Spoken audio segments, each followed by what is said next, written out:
The ocean keeps its secrets well, hidden beneath crushing darkness, where light dares not wander. Tonight we descend into the abyss, unraveling 100 enigmas, some real, some born of sailors' nightmares. Let the waves lull you into the unknown, as we drift together through tides of mystery, myth, and murmur. Before we begin, take a moment. Are you lying in bed, listening from the shores of a sleepy town, or are you halfway across the world, the moonlight dancing on your ceiling? Wherever you are, whatever the time, imagine the slow rise and fall of the sea, the rhythmic breath of the deep. This isn't a race, it's a descent. Tell us in the comments, which vibe are you drifting from tonight? Close your eyes, or keep them open, and allow yourself to be gently pulled under, not in fear, but in fascination. Let's uncover what hides beneath 100 fathoms of legend and truth. In the spring of 1903, just off the coast of the Faroe Islands, a fishing vessel reported seeing what they described as a floating forest. Not kelp, nor wreckage, but a collection of mast-like towers breaking through the mist, arranged in a perfect spiraling circle. The captain, fearing rocks or reef, ordered a halt. But as they approached, the formation began to submerge, silently, with no splash, as if drawn downward by something unseen. Divers later dispatched to the site found no sign of wreckage, no sediment disruption, not even coral displacement. Local lore insists it was the fleet of Aleron, a doomed armada, swallowed whole during the Napoleonic Wars, cursed to repeat its drowning for eternity, appearing only to those who disturb sacred waters. Skeptics believe the forest was an illusion caused by temperature inversions and trick light over water, but the crew swore the water was calm, still, watching. In late November of 1906, the steam cargo ship Oswald Lorne vanished en route from Newfoundland to Liverpool, but 3 weeks later, her battered hull was discovered adrift in the Norwegian Sea, empty, save for a single locked cabin below deck. When salvagers forced it open, they found no crew, no logs, but every surface, floor to ceiling, was lined in soot-blackened seashells, arranged in a pattern resembling sound waves. No fire had occurred, the metal remained untouched by flame, and stranger still, each shell was native only to the deepest trenches of the South Pacific, thousands of miles away. Theories ranged from smuggler's ritual to desperate superstition, yet none explained how the ship stayed afloat without a soul aboard, or how those deep-sea mollusks arrived in that frigid part of the Atlantic. Locals believe the crew heard something they shouldn't have, an unnatural frequency from beneath, that summoned the dark tide to claim them. The ship was quietly scuttled the following year. In 1902, an undersea mapping expedition, financed by the Royal Swedish Academy, stumbled upon an anomaly 180 miles north of Jan Mayen Island. The sea floor, initially flat and barren, gave way to a jagged trench not recorded on any charts. Its walls were too steep to be natural, and its descent was sharp, unlike the slow contours of known geological formations. They named it Raygear Deep, after a crewman who fainted during the first sonar sweep, mumbling about voices in a language he swore he didn't know. Weeks later, a follow-up team was sent to investigate. When they deployed a tethered diving bell, it returned with a strange residue clinging to its underside, dark green, luminescent, and warm to the touch. The dive footage was declared lost. All 6 men in that second crew vanished en route home. The only survivor was their ship's dog, found days later on a drifting lifeboat, mute and blind. Officially, Raygear Deep does not exist, but the coordinates continue to circulate in coded messages on obscure mariner channels. Warning, depth is not always below you. Sometimes it waits above. 3 months after the Raygear Deep incident, Norwegian trawlers in nearby waters began reporting a strange tide that reversed direction without wind. One ship, the Ellingson, reported their nets dragged upward at impossible angles, as if the sea were being pulled toward the sky. When retrieved, the nets were shredded, not torn, but sliced cleanly, as though by obsidian blades. Later that winter, a merchant vessel crossed over the same coordinates. Passengers described a humming in the hull at night, deep and harmonic, followed by vivid dreams of circular cities with lights that shimmered beneath their beds. Then, as the ship passed into calmer waters, the dreams stopped, but so did the timepieces aboard. Every single clock had frozen for exactly 17 minutes. By the end of the year, a resolution was passed by the North Sea Cartographic Society. All charts were to omit the anomaly. Raygear Deep became a ghost line, a name erased but not forgotten. Some say it's not a trench, but a door. In the winter of 1904, a lighthouse was reported blinking on a desolate stretch of the Icelandic coast, where no such structure had ever existed.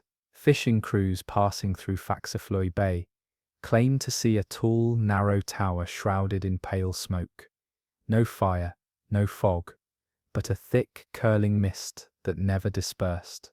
Some believed it was an optical illusion. Others swore it whispered, not loud, not coherent, just murmurs like lullabies made of weeping. A local captain, Jorund Folk, finally anchored near the site to investigate. His last log entry simply read, "The smoke has shape, faces, watching from within. If it calls me again, I will answer." The crew was never found, but weeks later, Folk's pocket watch washed up near Reykjavik, its second hand spinning counterclockwise. No lighthouse has ever been built in that area. No foundation, no records, just a thin spiral of mist that reappears once every 7 years and lingers a little longer each time. 7 years passed, and just as predicted, the smoke returned. This time, a naval patrol ship from Denmark was sent to document it with photographs and rudimentary phonographs. What they captured wasn't light, it was shadow. The tower structure absorbed light entirely, rendering parts of the sky black even at noon. The phonograph captured nothing but a low growl, like a foghorn played in reverse, slow and wet. 2 crewmen reported a burning sensation in their eyes when they looked directly at the tower. One claimed to see windows open mid-air, revealing staircases that spun upward into the cloud. The report was deemed hysterical. When the patrol returned, half of their footage had warped, blistered frames and unexposed reels. Their captain, once clean-shaven and youthful, appeared aged beyond recognition. His hair had turned completely white, and he never spoke again. The phenomenon remains unconfirmed, but mariners now speak of it in hushed tones, calling it the Watcher's Lantern. In 1901, a series of seismic readings off the southwest coast of Cornwall suggested the sudden collapse of a massive cavern beneath the ocean floor. But when deep-sea divers from the Admiralty descended, they discovered something far stranger, a perfectly preserved Victorian structure nestled within a hollow basin of the seabed. Its signage read, "Saltwood Home for Lost Children," stone walls intact, windows unbroken, a swing, impossibly, still moving. Inside, no human remains were found, only dozens of tiny shoes placed in neat rows along the halls, and a music box that began playing of its own accord as the divers approached. The tune, "London Bridge is Falling Down." All subsequent dive attempts failed. The structure vanished, replaced with jagged rock and ordinary silt. But 2 of the original divers claimed to hear giggling in their helmets during descent, like a child just out of reach, floating backward into darkness. A month later, fragments of wood with ornate carvings washed ashore in Devon.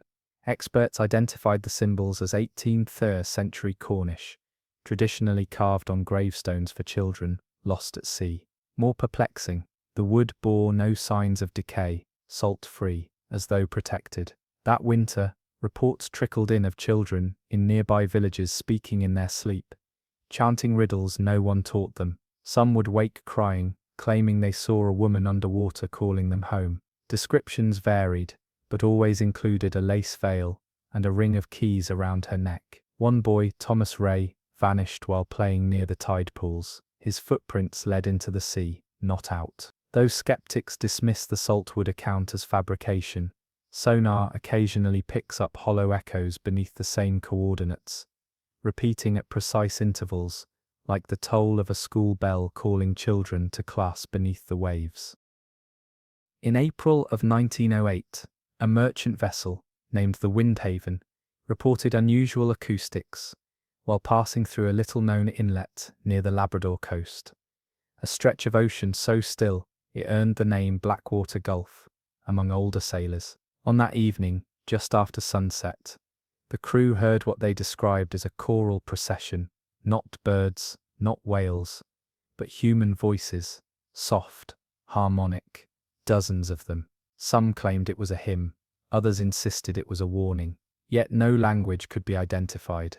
They dropped anchor, thinking it might be another ship nearby, but no lights flickered across the horizon, and their radio remained silent. The next morning, every compass aboard spun gently, non-stop. The navigator's maps curled and blackened around the edges, burned somehow, though no fire touched them. When they tried to leave, a dense fog rose without warning. Within it, the voices returned, this time louder, less melodic. One man collapsed, muttering, "They want the lungs, they sing from inside." His breathing was labored, rhythmic, as if synchronized with something far below. Eventually, the fog lifted, and the Windhaven limped back to port. But several crew members suffered permanent hearing damage, despite no loud noises ever being recorded. And worse, each developed an obsession with drowning. Not death by drowning, but being drowned, as if something wished to pull their breath from them, piece by piece,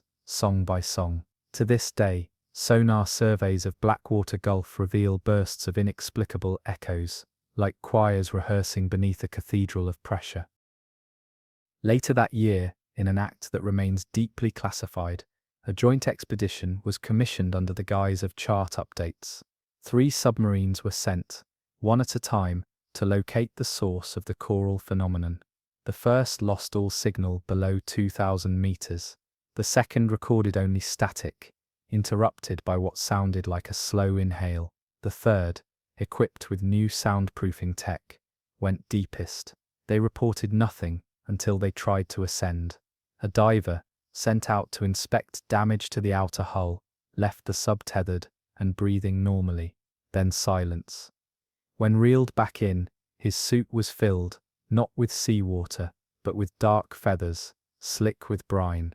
The onboard crew reported dreams that night, vivid and unified, a sunken amphitheater of bone-white coral, where rows of eyeless figures knelt, mouths agape, producing impossible harmonies. One crewman attempted to seal the sub's airlock from the outside the next morning. When restrained, he wept, saying only, "The aria hasn't ended. I need to finish the verse." The military classified all findings, but fishermen still report soft voices when passing Blackwater Gulf on windless nights. Some even leave offerings, bells, dried flowers, children's lullabies, tossed into the current, in hopes the choir will not choose them next.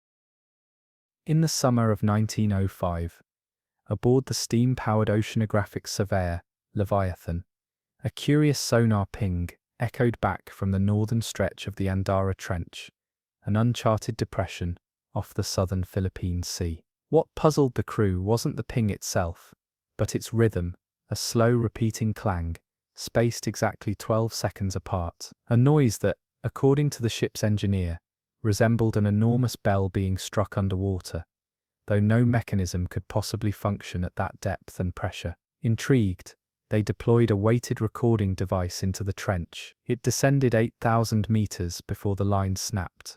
Not torn, not frayed, but cleanly cut. The audio retrieved revealed nearly 30 minutes of deep, mechanical tolling, growing subtly faster over time. Near the end of the recording, a new sound emerged, something like iron scraping stone, followed by what many listeners described as distant breathing. Frightened yet mesmerized, the crew made one final attempt to investigate, sending down a reinforced lantern with a small camera. The feed remained stable for exactly 13 minutes before going completely dark. Yet moments before blackout, the camera caught a glimpse of a massive rusted structure embedded in the seabed, towering, rounded, and chained. Something beneath it pulsed. The feed ended with a single loud clang, so powerful it shook the Leviathan's deck. Crew members reported headaches, nosebleeds, and a ringing in their ears that would last for days. The trench has remained unmapped ever since, And yet,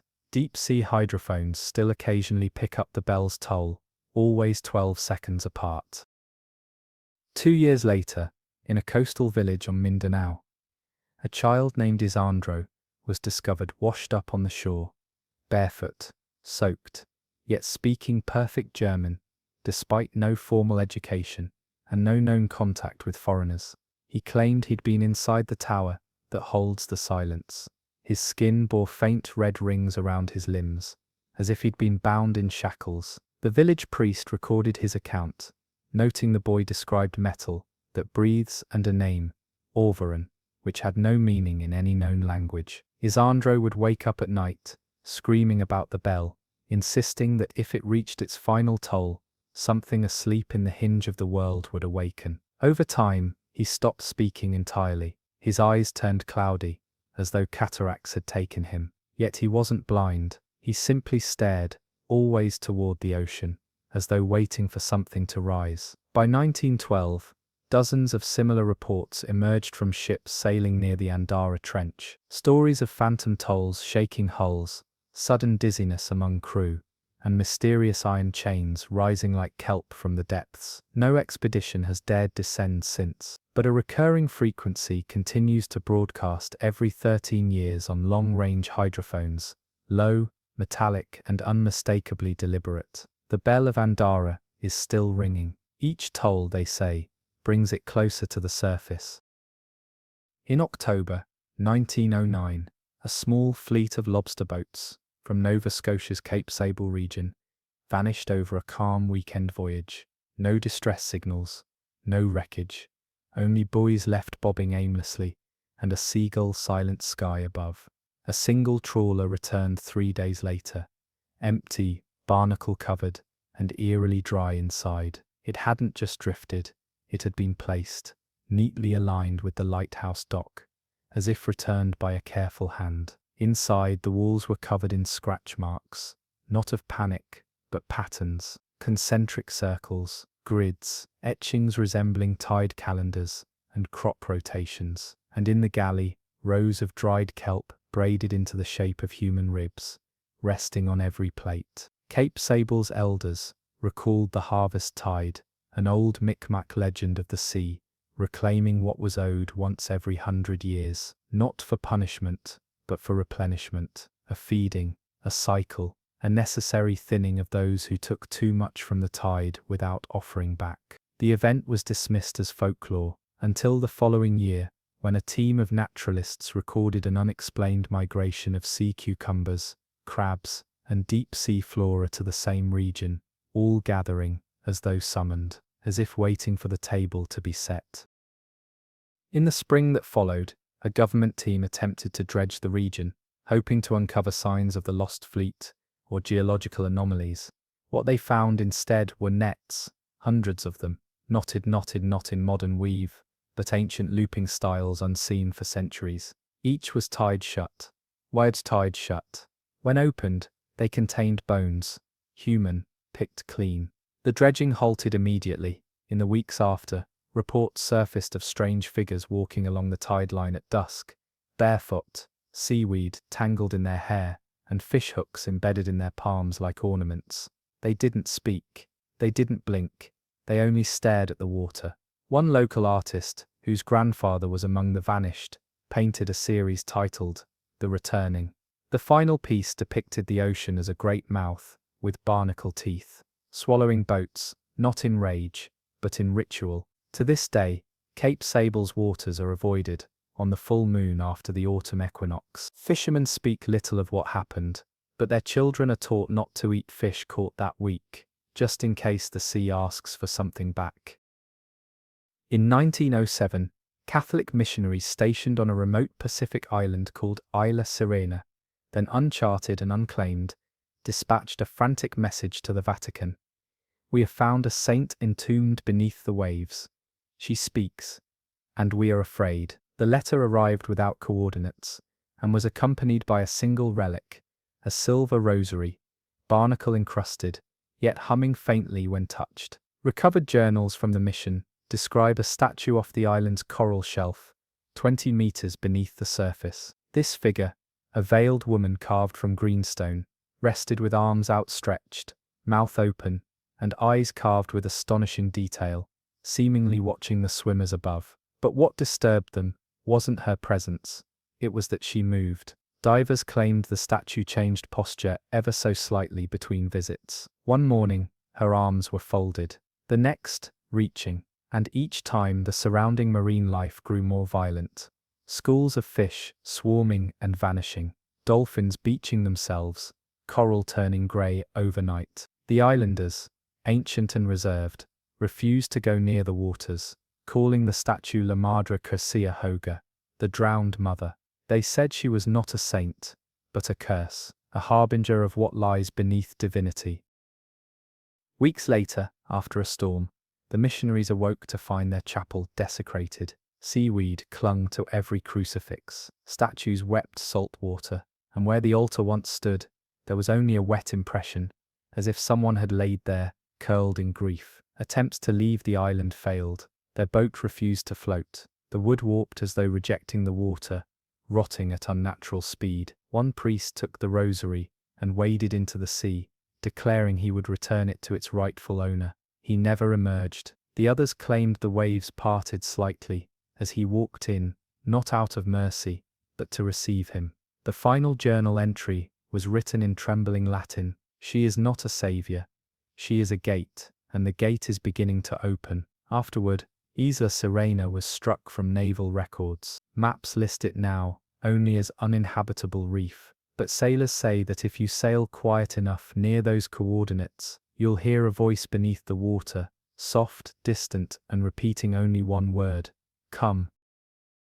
In early 1910, the luxury steamer Arborea vanished, en route from Lisbon to Casablanca, carrying among its passengers a famed horologist named Emile Verdin, a man who, it was rumoured, designed timepieces that kept perfect rhythm with lunar tides.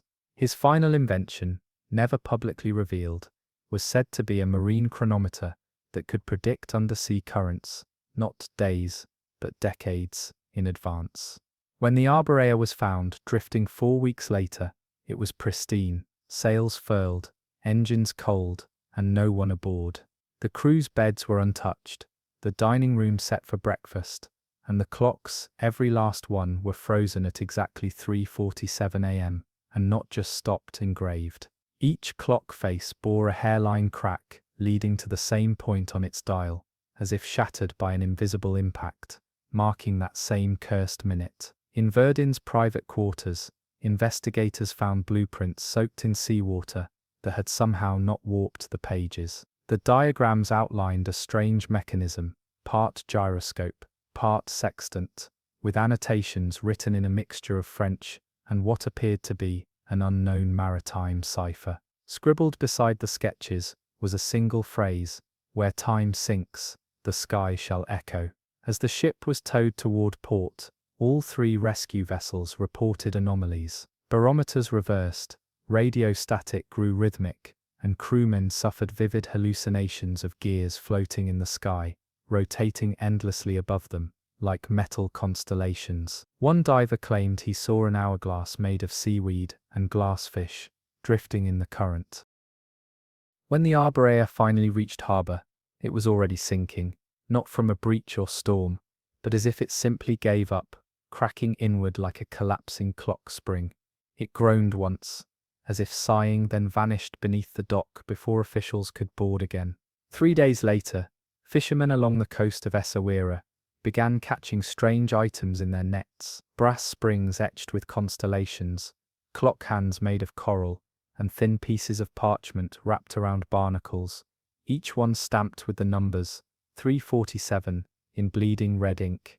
Then came the tide of whispers, children reciting times in their sleep, clocks spinning backward for minutes at a time before correcting, entire villages hearing the soft tick, tick, beneath their floorboards, louder during storms. The Vatican sent envoys to recover Verdin's belongings, but found nothing. Not even the name Arborea remained on official registries. It had been scratched out, deliberately, surgically, from maritime archives. Today, some sailors say time itself bends near those waters, that the stars appear to stutter in the sky, that if you listen closely to your ship's chronometer while passing that stretch of sea, you'll hear a second hand that never moves, but somehow never stops ticking.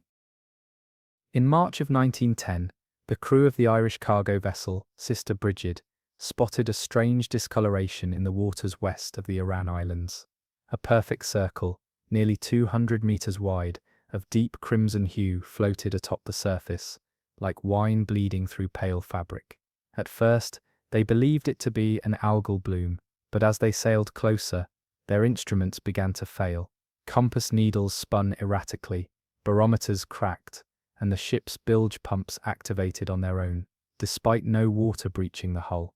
Within the crimson water, the sea appeared thicker, slower, as though the ocean had congealed into a gelatinous tide.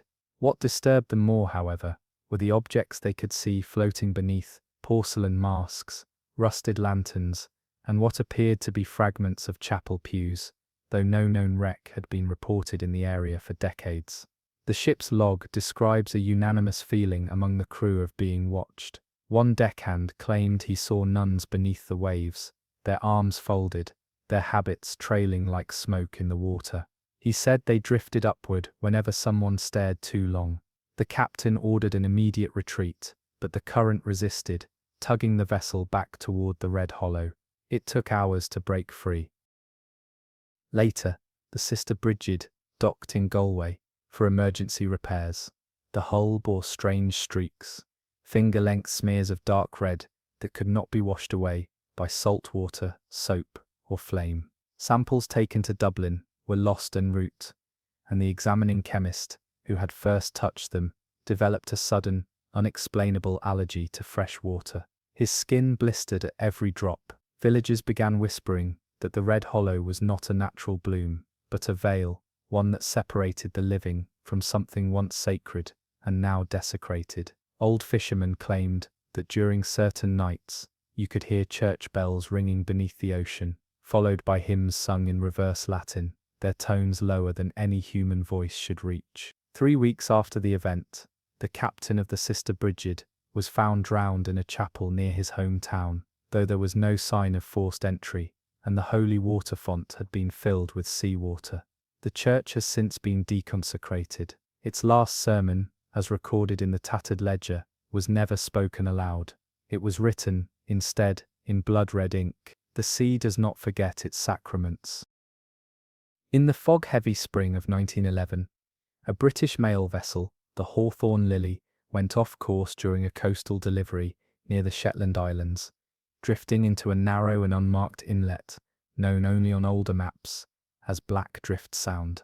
The channel, bordered by cliffs of jagged basalt, was avoided by locals for generations, whispered to be cursed by ancient shipwrecks that still rattled their chains below the waterline. But on that night, the crew had little choice.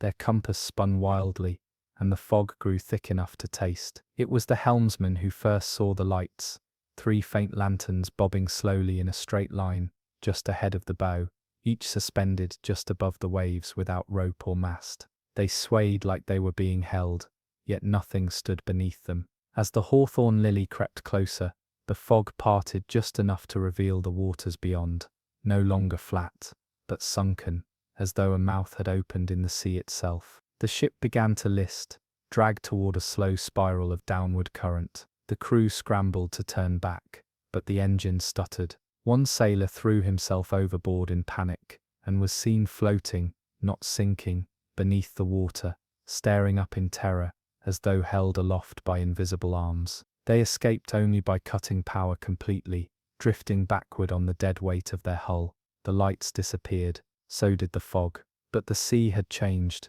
darker still, somehow waiting. When the Hawthorne Lily reached Lerwick, its wooden hull was discovered to be riddled with bite marks, not from barnacles or woodworms, but smooth, even impressions almost human in shape, each one precisely spaced, like the teeth of a massive jaw. In the logbook, the final note written by the captain read, "There are things that do not hunt, but feed when called.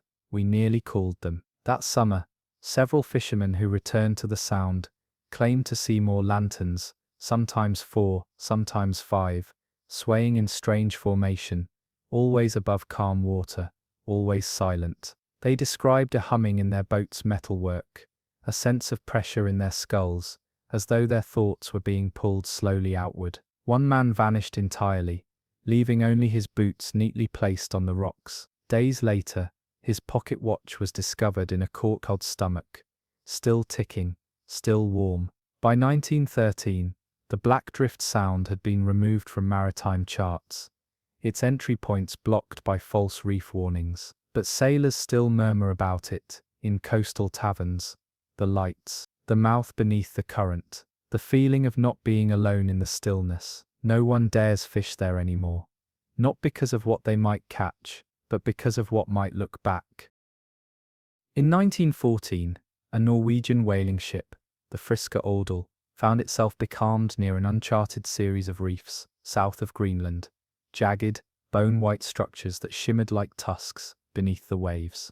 The crew, curious and idle, sent down a diver to retrieve a sample. He returned visibly shaken, carrying not coral, but what appeared to be a carved ivory figure of a woman, delicately sculpted, robed, and faceless.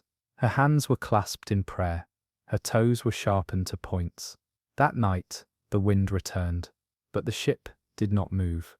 Despite sails stretched tight and rudder turning, the Friska Odal remained locked in place, as though anchored by some unseen force. The water below rippled in no pattern, churning without wind or tide. By dawn, another figurine had appeared on deck, this one slightly taller, holding a conch shell to its side.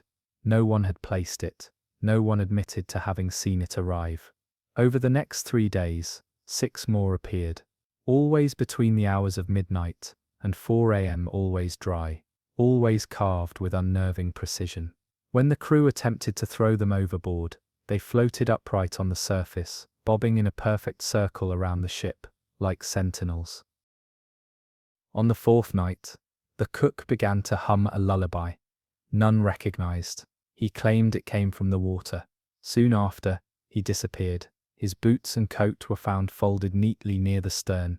In his bunk, a final figurine waited, larger than the others, crowned, and holding a tiny cradle, carved of whalebone. The captain ordered an immediate burn of all figurines, but none would catch flame. Even when doused in kerosene, they remained cold, untouched. One sailor swore he saw the ivory wives, as he called them, standing knee-deep on the shoals, swaying like they danced without music. He gouged out his own eyes to stop the vision, whispering, "They choose husbands, not prey." The Friska Odal eventually returned with only half its crew. The rest were written off as storm-lost, though no storm had been recorded. The ivory figures were never found again, but stories from that region speak of men who vanish quietly at sea, no splash, no sound, only to be seen years later in sailor carvings traded along the dockside markets. Always faceless, always standing beside a pale, sharp-toed bride. In the summer of 1916, a group of coastal farmers from Brittany noticed something strange during low tide. The outline of a shipwreck revealed in the sand, elegant, intact, with sails still upright, despite being submerged for what should have been decades. The curious vessel, soon named La Douleur, bore no barnacles, no moss, and no signs of time. The wooden rails gleamed beneath the sun, and at the stern, a nameplate was etched in gold, but every attempt to read it resulted in blurred vision and searing headaches. When villagers attempted to approach the wreck, the sea returned unnaturally fast. A rising tide, not from offshore, but from within the sand itself, enveloped the wreck within minutes. By the time rescue crews arrived, the ship had vanished once more. This pattern repeated itself for months, always during the lowest of tides, and only when a specific fog rolled in from the northeast. Each appearance seemed more vivid, closer, and each time, it lasted longer. Those who stood too close described hearing bells, not ringing, but dripping, like water falling inside brass. Others claimed to see figures aboard, unmoving, silhouetted in the mist. They never gestured, they never looked, but each one wore mourning veils. In September of that year, a grieving widow named Elise Dupont walked barefoot into the surf toward La Douleur. She had lost her husband in a naval skirmish and claimed the ship whispered his name each night from the shoreline. Witnesses said she stepped aboard just as the tide rose and never resurfaced. Yet a week later, a new figure appeared among the silhouettes on deck, veiled, smaller, and standing where Elise had last been seen. The ship now appears once per year, precisely on the anniversary of her disappearance. Each time, the wreck seems more solid, more detailed. Lanterns, swinging gently, ropes coiled freshly on the deck. Locals refuse to go near it now. They believe La Douleur is a ship for the grieving, a vessel that collects those unwilling to let go. Attempts to photograph it have all failed. Cameras jam, film melts, and the few sketches made from memory show different hull shapes, inconsistent sail patterns, as if the ship changes its appearance for every pair of eyes that dares behold it. But its intent remains the same. It does not sail, it does not sink, and it does not wait to be discovered. It waits to drown you. In 1918, while drilling a proposed naval fuel pipeline in the North Sea, a British engineering team struck a pocket of what they assumed to be crude oil.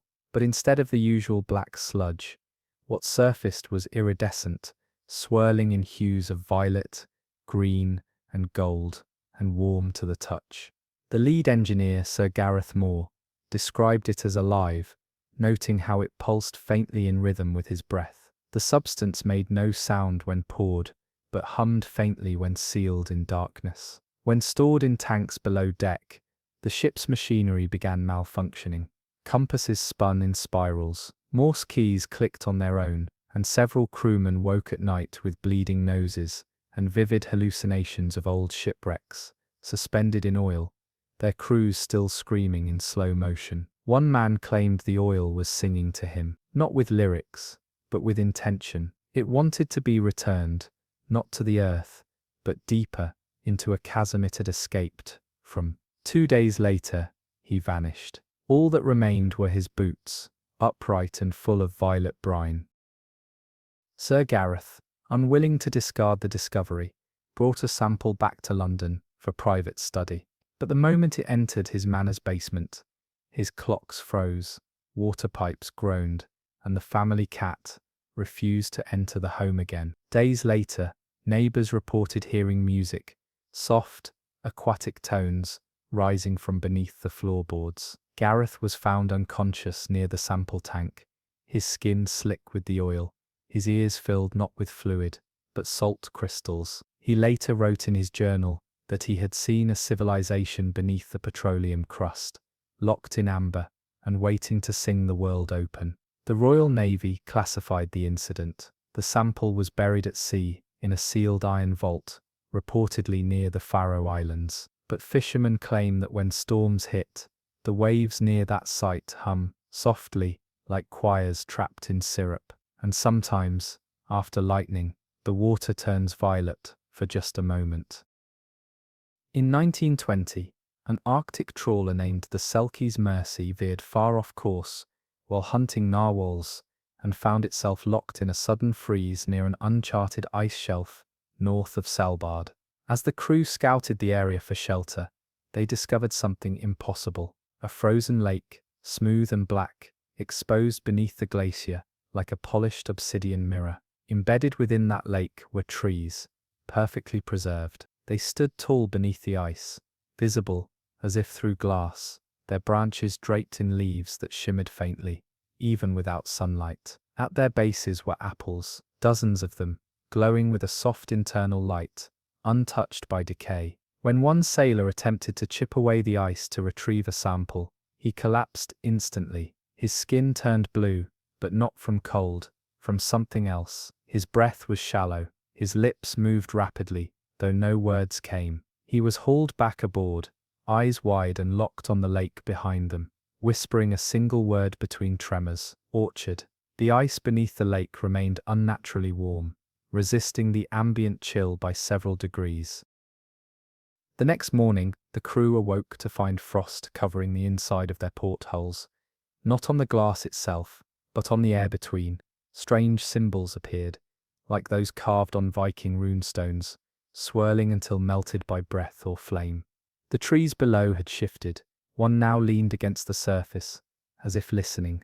Desperate to leave, they attempted to power up the trawler, only for its systems to fail without warning. Fuel congealed, metal grew brittle. Then came the scent, sweet, like apple blossoms, growing stronger despite the windless frozen air. 2 men vanished while searching the ice shelf's perimeter. Only their jackets were found, crisp, neatly folded, with small ice-coated leaves tucked into the sleeves. On the 4th night, the lake cracked. A single sound rang across the glacier, like fruit falling from a high branch into water, soft and deep. Then silence, and warmth, enough to thaw their propeller, enough to flee. The Selkie's mercy never returned to those coordinates. The lake has never reappeared on sonar, but rumors spread among the Inuit elders of a sleeping grove, beneath the cold, fed by a forgotten sun, bearing fruit that once tempted gods to rest forever. In the quiet coastal hamlet of Ventry Island, during the spring of 1922, strange tides began pulling toward the land, against the moon, against all current maps. Fishermen reported their boats gently drawn inward at night, without wind or engine, sliding over mirror-flat seas, toward the mouth of the cove. The water, normally rich in fish, became dead silent. No gulls, no movement. Just a single sound heard beneath the hulls, a weeping, not loud, not even desperate, but persistent, like mourning filtered through fathoms of pressure. One widow, Bridget Mayle, claimed it was the voice of her late husband, lost years before, to a shipwreck in the same cove. She began walking to the shore nightly, whispering to the tide. Then one night, she stepped into the waves and vanished without splash or scream. The next morning, fish filled the harbour again, for the first time in a month, but each one bore a scar across its belly, a clean human-like incision, stitched not with thread, but strands of red seaweed, braided tight. The locals dubbed it the Widow Current, and its pattern soon returned. A woman lost, followed by a sudden bounty. It seemed a cruel exchange. One by one, they stopped fishing. Nets rotted on shore. Boats were moored and left to rust. Still, every spring, the tide returns, pulling slightly inward, for just 3 days. Always around the equinox, and always, the weeping follows it. Some say it's a curse, others say it's a debt, a voice looking for a listener, a ghost searching for a widow. A visiting priest once tried to bless the cove, reading scripture into the wind. He collapsed mid-sermon, choking on seawater, though he'd never touched the waves. The pages of his Bible dissolved in his hands, turning not to mush, but to brine. To this day, Bridget Mayle's name is etched on a stone above the cove. Not a grave, but a warning. Beneath it reads a single line: "Some love is patient, some love waits to drown."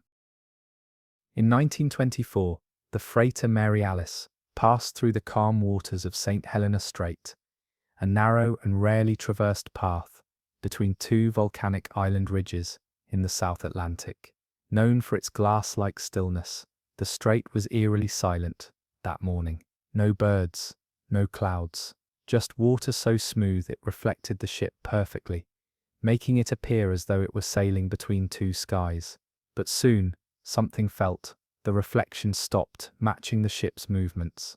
The wake trailed correctly, but the mirrored ship twisted ever so slightly to port.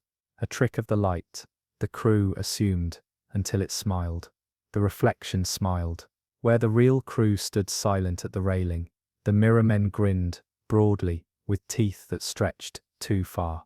Some began pointing upward, others waved slowly, and one held up what looked like a mirror of his own, reflecting nothing but the depths below. Then came the knocking, from beneath the hull, rhythmic, deliberate, like knuckles tapping against the ship's bones from below. Captain Everett ordered the helmsman to steer hard starboard, but the rudder didn't respond.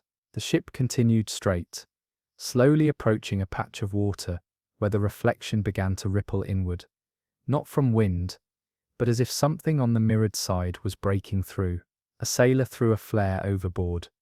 It landed with a hiss, and for a brief second, illuminated the mirror ship's deck with haunting clarity. Every crew member was the same, yet not longer limbs, black pits for eyes, and mouths hanging slightly open, as though preparing to speak. In 1926, a crew of Irish cartographers, aboard the steam surveyor Clúideanna's Hand, reported the emergence of a tiny landmass, roughly 60 nautical miles off the coast of Galway, an islet so green and smooth, it seemed crafted rather than grown. They named it Tír Glas, or the Green Place, in jest, assuming it a mere sandbar covered in kelp. But its sudden appearance and its perfect circular form sent ripples of superstition through the crew. Upon anchoring, they found the islet carpeted in clover and moss, soft enough to sink into. There were no birds, no insects, only a persistent breeze, though the surrounding ocean lay deathly still. The deeper inland they walked, if such a word could be used for such a small landmass, the stronger they felt, a pressure in the chest, not pain, weight, like the air itself was pushing memories out of them. At the center stood a ring of black stone vaults, partially buried in the ground, their lids sealed tight with green lichen and intricate carvings, not of people or saints, but mouths, just mouths, some open in scream, some sewn shut, some kissing nothing. That night, the keening began. It came from beneath their tents, a low, mournful sound that wove through the earth, like wind through a keyhole. The crew argued over its source, until one man, O'Dowell, insisted he heard his mother's voice calling his name. He ran into the vaults before he could be stopped. The moss sealed behind him. His scream was short, final, and then, silence. The others tried to leave, but the tide had gone, literally vanished. No water surrounded the islet, only an abyss of dry coral cliffs, plunging into darkness. From the edge, they could see movement, doors opening and closing in the chasm walls, each one releasing short bursts of song, not quite musical, not quite human. By dawn the tide had returned, and the islet began to sink, slowly folding inward, like a leaf drawn into a drain. The crew escaped, barely, though none would speak again of what they'd seen. Maps were altered. Tír Glas was unmarked, forgotten, yet on rare moonless nights, whispers returned to that patch of sea, songs of longing, lullabies twisted by centuries, calling to those who've lost someone beneath the waves. And sometimes, just sometimes, boats float gently over that spot, lighter than they should be, as if something below has begun to breathe in. The moment shattered as a surge of waves struck the Mary Alice, knocking equipment loose. The engines roared back to life, seemingly on their own, and the ship veered from the strait. The reflection lagged behind, pulling apart like ink on water, but not before one final image emerged. A mirror, now floating alone, showing the real crew staring down into it, trapped within their own gaze. The captain never sailed again. He spent his remaining years sketching ship silhouettes with no masts, no sails, just yawning, silent faces for hulls. And even now, some nights, sailors say you can see a ship in St. Helena Strait, sailing upside down across the water's ceiling, matching you exactly, until it doesn't. In the fall of 1928, fishermen off the coast of Newfoundland began hauling in nets torn to ribbons, yet not by rocks or sharks, but something far more precise. Each net bore slashes spaced evenly apart, as if by rows of identical teeth. At first they blamed seals or submarines, but then came the bones. Dozens of small bones, fish vertebrae, bird skulls, even scraps of what looked disturbingly human, began turning up in their hauls, not fossilized, fresh, as though something had been feeding below their boats and left behind only what it didn't want. Locals started calling the region Ragged Bay. One night, a schooner named the Mooring Light never returned.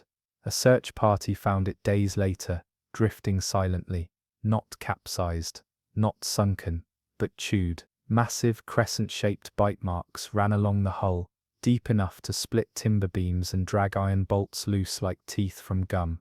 No blood, no crew, just long black strands of something fibrous trailing from the rudder. Not rope, something organic, something coarse and thick. The only thing left untouched aboard was a logbook, open to a single phrase, written shakily over and over. It circles before it eats. In the weeks following, 2 more ships vanished under clear skies. Survivors from one, a half-mad deckhand named Kearney, washed ashore with only this to say: it waits below the thermocline, cold teeth. It doesn't hunt, it watches, until you look down. Geologists deployed sonar in 1930 and captured strange topographic readings. Deep trenches shaped not like valleys, but moors, multiple, dozens, aligned like a ring, as though the bay wasn't part of the ocean floor, but resting on something vast, dormant, nested. After the last research vessel vanished, the Royal Canadian Navy declared Ragged Bay a volatile seismic corridor and cordoned off the waters. But some say you can still hear clicking under the waves if you cut your engine and listen closely. Not machine clicks, not crustaceans, teeth chattering. In 1930, during an undersea cable-laying expedition near the Canary Islands, a Spanish crew encountered something never logged before. At a depth of over 1,200 meters, the winch sensors registered resistance, not from rock or silt, but from structure. What sonar revealed next made the crew go silent. A perfect outline of a chapel, complete with steeple, roof, and visible entry arch. It stood upright on the seafloor, untouched by coral or barnacle, as though it had been carefully placed there. Divers were sent down, equipped with early pressurized suits. 2 descended, only 1 came back. The survivor, Luis Marquez, had a shattered oxygen line, and a gaze so distant it seemed to reflect the ocean itself. He was incoherent for days, only repeating one phrase again and again. The bell rang below. When asked what happened, all he could utter through cracked lips was that inside the chapel, pews were filled with figures, not moving, not breathing, but seated, facing the altar, watching the doorway. The second diver's helmet was recovered a week later, washed up on a beach in Morocco, dry, uncracked, but filled with seawater and small white feathers. Sonar crews tried to revisit the site, but the chapel had vanished, gone. Only the ocean floor remained flat, as if something had once stood and had since stepped away. Following the incident, seismic activity in the region spiked, but not from fault lines. The tremors were rhythmic, pulsing. Some said it sounded like bells, deep, drawn-out tolls traveling through stone and brine. A priest from mainland Spain, having read of the expedition, requested access to the diver Marquez. After a brief conversation, the priest renounced his vows and burned every crucifix he owned, leaving only a note: "We were not the first to build chapels, we merely copied what we thought we saw." To this day, fishing vessels report strange audio feedback when passing that zone. One clip, recorded in 1946, carries something like Gregorian chanting in reverse. The original reel was buried with its operator, per his will, but some say the bell still rings on the sonar, once every 13 days, counting time not forward, but downward. In 1931, a lighthouse keeper, stationed on Eilean Mawr, a tiny rock of land within Scotland's Flannan Isles, began sending curious entries to the mainland, not about ships, not about storms, but about voices singing beneath the surf. 3 distinct tones, always in harmony, always in mourning, he wrote. They never sing during storms, only when it's calm, only when they think I'm alone. At first it was thought to be the wind, or the echo of seals. But the songs grew clearer, louder. One night, the keeper, Malcolm Vance, wrote that the sea had gone still as glass, and that 3 silhouettes stood waist-deep in the water, robed, their hair long and dark, trailing like kelp. He swore they were not phantoms, nor hallucinations. They sang of wrecked ships, lost children, and the brother who sleeps in the coral bed. Their voices, he said, made the rocks sweat, and the waves retreat as though ashamed. On the final night of his post, Vance reported that they were climbing the rocks, not quickly, not hungrily, just patiently. "They are not coming to claim me," he wrote. "They are coming to join me." The supply ship found the lighthouse empty, the lamp extinguished, the logbook soaked in salt. Vance's coat and boots were still by his bed, perfectly dry, but near the edge of the cliffs, etched deep into the stone by some unknown means, were 3 figures carved crudely. Sisters, their mouths open, eyes closed. Since then, other lighthouse keepers assigned to the Flannan Isles have reported the same melody, the same gentle pull, always in 3s. One left in the night, leaving only a rope knotted in the shape of a noose hung over the railing. Another fled before sundown, refusing to say what he heard, claiming only, "It was my mother's voice, and she's been dead 30 years. Local fishermen refused to anchor near the isle after sunset. Not for superstition, but because nets left near Eilean Moor return full of bones shaped like fishhooks, and hair twisted into knots too intricate for human hands. Some claim the sisters are neither living nor dead, but something else, things that the sea has given names to that we've long since forgotten."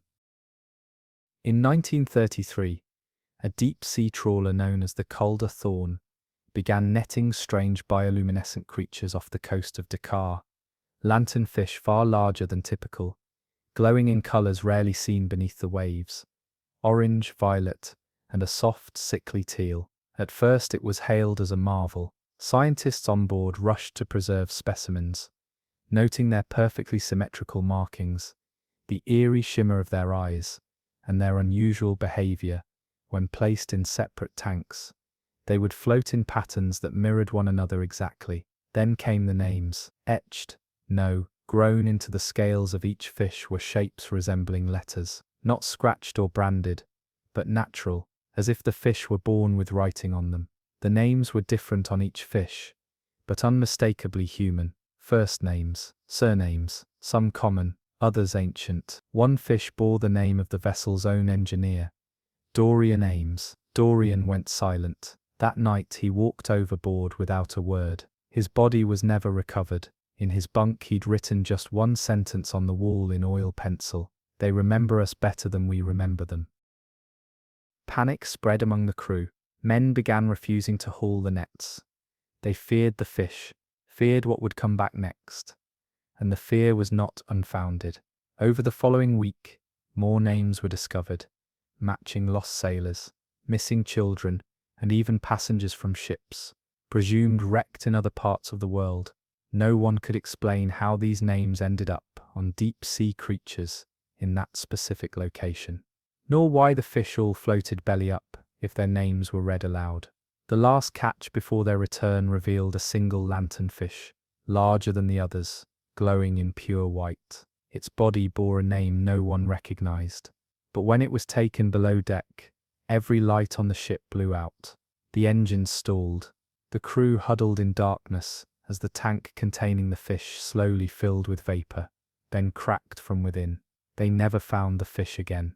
But in its place lay a slip of old, waterlogged parchment. No ink, no signature, just an imprint, as if made from the pressure of teeth, and the faint outline of a name still forming.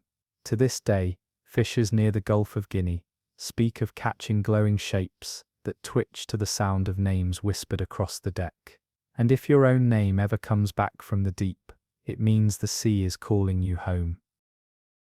In 1935, off the coast of Nova Scotia, a channel called Trawler's Gate became known among fishermen, not for its danger, but for its sudden and inexplicable generosity. Boats that drifted into it, whether intentionally or not, returned brimming with catch, cod, haddock, squid, and sometimes species no one aboard could name.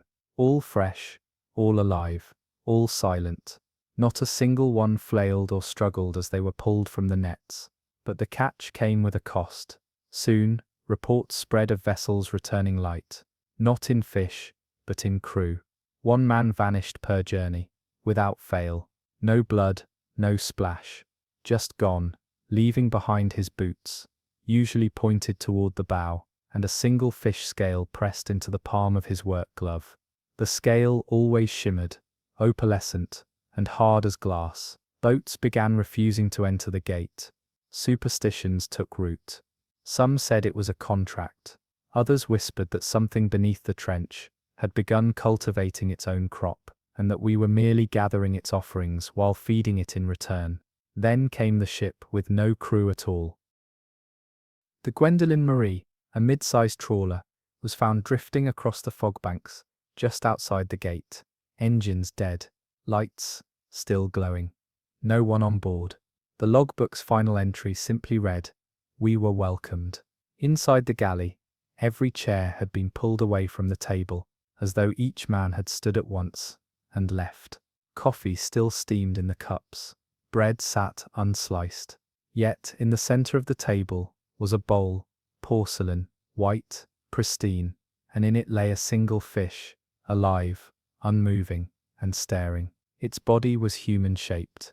Its face was not. Its eye followed those who examined it, and a faint sound emanated from its mouth when water was poured nearby, bubbles that formed words in the steam. Only one sentence was transcribed before the bowl cracked. "We reap what we raise." Trawler's Gate remains a no-sail zone to this day. Yet every year, a boat strays too close, and every year, the ocean gives generously, as long as it's fed. In 1937, an American research crew ventured into the sparsely mapped zone between the Phoenix Islands and the open Pacific, a pale region known only by passing whalers as Bleached Hollow. On maps, it was a void. Not shallow, not deep, just absent. A blank patch of water where sonar returned flatline feedback and compasses refused to hold true. The team aboard the Eleanor Wake lowered microphones to test thermal gradients, but instead they captured sound, soft at first, like humming, layered, not mechanical, not whale, voices. And not just one, but many. Over hours, the sounds grew into what could only be described as a choir, harmonized, dissonant, massive. The sort of sound you feel in your bones. One technician collapsed during recording, claiming he could hear words inside the notes. He was later found sleepwalking on the edge of the deck, mouth open, trying to sing, but with no sound coming out. And then the water turned white. It began as mist, coiling up from the sea, like breath. But when it touched the hull, it hardened, calcifying into a brittle crust that cracked like dry coral. Within hours, patches of the ship's metal were covered in it, groaning under the weight. The water around them went still. Load around them went still. Even the waves seemed to avoid the spot where the choir sang. A diver was sent below, tethered and timed. His footage showed something baffling. Structures, towering spires made of bone-white mineral, shaped like organ pipes, each one exhaling bubbles that resonated in low, harmonic tones. The diver turned to leave, and his tether went slack. They pulled him up. Nothing. Only his helmet, filled with white sand. The choir stopped shortly after. The sea went silent. The crust fell away on its own by morning, leaving no trace. The Eleanor Wake returned to port, incomplete, its logs sealed by the Navy. But sometimes, deep-sea microphones still pick up that sound, too low for ears, but just right for hearts that ache to belong somewhere else. In 1939, a Soviet expedition, led by Dr. Ivan Malenkov, dove into an unmapped trench in the Barents Sea, colloquially referred to by local Pomors as Brack Hollow, a name whispered with disdain and crossed fingers. The locals believed it to be where the drowned never sank properly, where the sea remembers. Equipped with early submersible gear and reinforced pressure suits, Malenkov's team descended into the pitch-dark cleft. They didn't reach the bottom, not even close, but they found something far worse. At 3,400 meters, the light from their vessel caught the unmistakable curve of a ship's hull, upright, immaculate, and entirely out of place. No rust, no barnacles, and worse, no registry. It bore no flag, no name, not even a serial number. Just a long black line painted down its center, like a spine. They called it the Hollowback. Malenkov and his crew sent down a camera pod, tethered to the hull. As it drifted near the upper deck, Shapes emerged, figures, dozens, standing motionless, all of them human-sized. None of them moved. They wore no clothing, no diving gear, and no expressions, and none of them had stomachs. The footage showed torsos that ended beneath the ribs, no organs, no spine. Their bodies hollowed and ringed with perfectly smooth skin, like clay turned inside out. But their mouths were all open, as if locked in an eternal inhale. The camera's light flickered. Desiree. For one moment, one of the gutless men tilted its head. Then the pod feed went dark. When the camera was reeled up, it returned coated in a thin, oily mucus. The same substance began appearing in the ship's vents within the hour. The crew reported strange hunger pangs, deep, empty aches that no food could satisfy. Some began to fast. Others began to eat things that weren't food. The expedition was terminated, and Malenkov's research confiscated.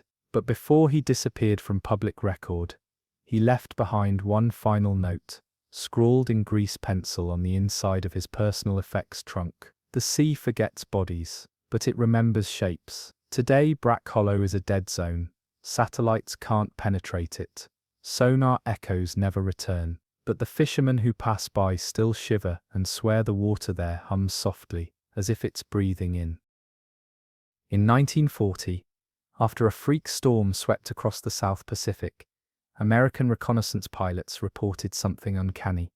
Dozens of ships, their hulls gleaming in the sunlight, floating adrift in a perfect spiral formation near Micronesia. The oddity wasn't just the number, it was the condition. Every vessel was immaculate. No weathering, no rust, no signal flags. Just polished wood and sails of bleached, translucent fabric that fluttered without wind. When Navy officers arrived to investigate, they found no crew, not a soul aboard any ship. Food remained untouched, beds were made, journals unfinished, pipes still smoked in ashtrays, but mirrors on every ship were shattered, not cracked, not broken, blasted inward, as if something had come from the sky above and forced its way through the reflection. And then came the whispers, low, indistinct, always heard near the galley doors. Men said it sounded like sobbing, not of pain, but of longing, as though the ships were weeping for those they had lost. The Navy attempted to tow one ship back to base. Midway through the return voyage, every clock aboard froze. The ocean became still, eerily so, and the stars above appeared to flicker in rhythm with the lamps on deck. The crew reported strange mirages on the water's surface, their own faces, aged and weary, staring back from the tide as if mourning futures already taken. Then, one by one, the tow line frayed, not snapped, not severed, frayed as if unbraided by invisible hands. The ship turned on its own, gently sailing back toward the spiral without wind, without current, returning to the fleet like a sheep to its fold. All attempts to document the spiral since have failed. Planes malfunction, film warps, ink won't take to paper. Sailors now call it the Widow Glass Fleet, a ghost convoy that mourns something only it remembers. Perhaps a crew lost to time, perhaps an enemy long dead, or perhaps us, centuries ahead, looking back at the sea that swallowed us whole. If you ever see a white-sailed ship glimmering on the horizon, be sure not to look into its windows, because if it weeps for you, it means you're already gone. In 1942, during routine patrols near the Solomon Islands, a military submarine named USS Volant was assigned to investigate a string of failed signal buoys, drifting off course near a stretch of reef known only as Deadlight Shoal. Official maps marked it as shallow, barren, and unremarkable. But sonar showed something strange. Vertical movement. Not fish, not turbulence, but crawling. Something large, many somethings slowly scaling the reef's underwater cliffs, in absolute silence, never breaching the surface, never straying from a strict vertical line. It was as if an invisible chain kept them tethered to the dark. Curious and unnerved, the sub descended. 50 meters down, the reef wall revealed itself. At first it seemed normal, coral and barnacle, but as light swept lower, they found grooves in the stone, not natural, handholds, chiseled, smoothed by centuries of use. And then, the first figure came into view, human-shaped, long-limbed, back-arched, like it had never stood upright. It clung to the wall with both hands, unmoving, eyes sealed shut by hardened salt. One by one more figures appeared, hundreds crawling upward in complete stillness, their bodies coated in the same pale silt that glowed faintly under UV light. None had mouths. Where mouths should have been were indentations, as if the ocean had erased their hunger. The crew dared not get closer. One officer, staring too long, began gasping for air, not from oxygen loss, but panic. He claimed the things were chanting, not aloud, but inwardly. He described a pressure on his spine, as though something ancient and wet was willing him to kneel. The volant fled, breaching without protocol. Once surfaced, 3 crewmen were missing, without suit, without trace. Their assigned bunks were left undisturbed, save for one thing. The sheets had been folded into twisted ridges, matching the grooves on the reef. Since then, Deadlight Shoal has been declared unnavigable. But deep-sea drones occasionally pick up shapes, long shadows scaling walls in slow rhythmic motions, always upward, always in silence, and always in pairs. It's said that one day, when the last rung is reached, the sea will go still, and whatever has been climbing for centuries will finally stand. Let us drift backward now, away from steel ships and sonar, further back, before electricity hummed beneath the ocean's skin, to the summer of 1874, when the clipper Briarlock docked along the rocky coast of Maine, after 3 weeks lost in dense sea fog, with sails torn not by storm, but by something else, something gnawed. The crew, once 22 strong, returned only 7, pale, sunburnt in places, frostbitten in others. They wouldn't speak, not in town, not to family, but their captain, Josiah Redmarsh, wrote a private confession in his sea journal before hanging himself from the mooring beam. His final words were, "We should not have touched the stone." The stone in question was found drifting alone near Sable Island, large as a coffin, smooth as whalebone, and unnaturally warm to the touch. It bore a rusted iron ring, suggesting it had once been used as an anchor, or perhaps a tether. Upon hoisting it aboard, it began to hum. The sound wasn't music, not rhythm, not language, but memory, like something dreaming just beneath the surface of consciousness.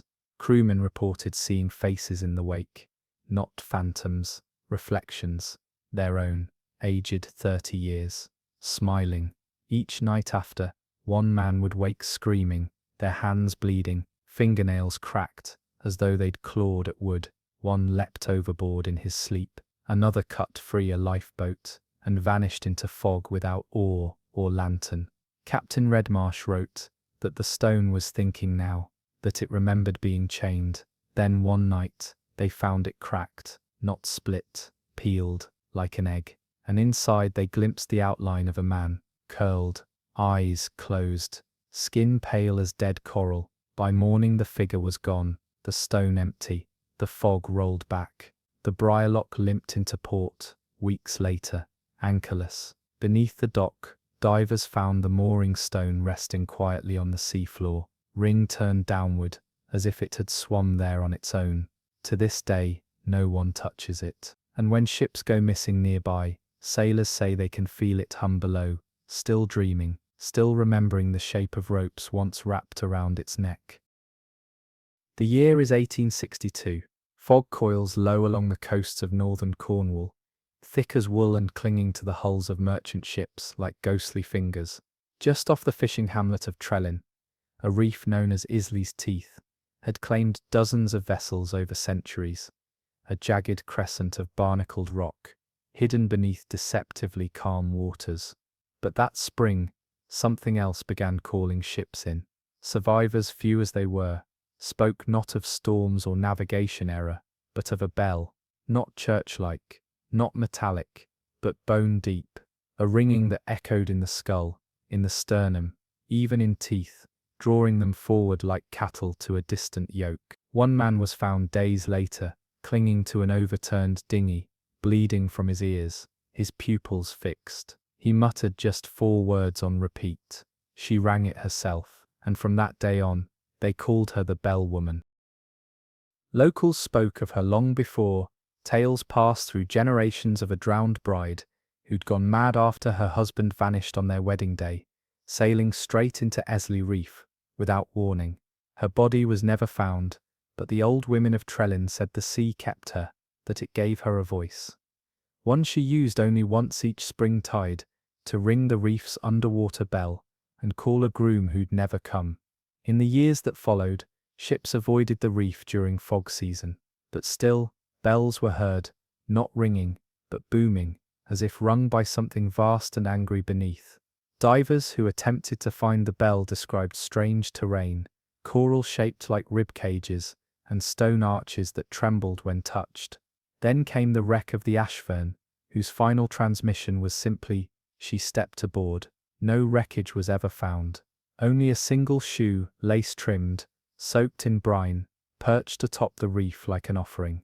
To this day, whenever fog blankets Trellin, you might hear a faint ding rising from below, and if you follow it too far, you'll never hear silence again. In the brooding winter of 1856, the cargo brig Marion Cross vanished near the rocky inlet of Oslo Bay, a jagged hook of coastline in the North Sea, known more for its fog than for its depth. Locals whispered that its waters had memory, that beneath the glacial tides was something ancient, not a beast, but a place where no rope floated, and every current carried weight. When the ship reappeared 2 weeks later, grounded gently on the beach with no damage to her hull, the village of Edgarsgate fell into hush. There were no footprints on the sand, no signal fires, no flares in the night. But there the vessel was, sails torn, ropes coiled like snakes, and its anchor missing, as though it had been lifted, not dropped. They found a single man on board, barefoot, eyes wide, tongue chewed off, fingers wrapped tightly around the mast, nails torn to the quick. It took 6 men to pry him free.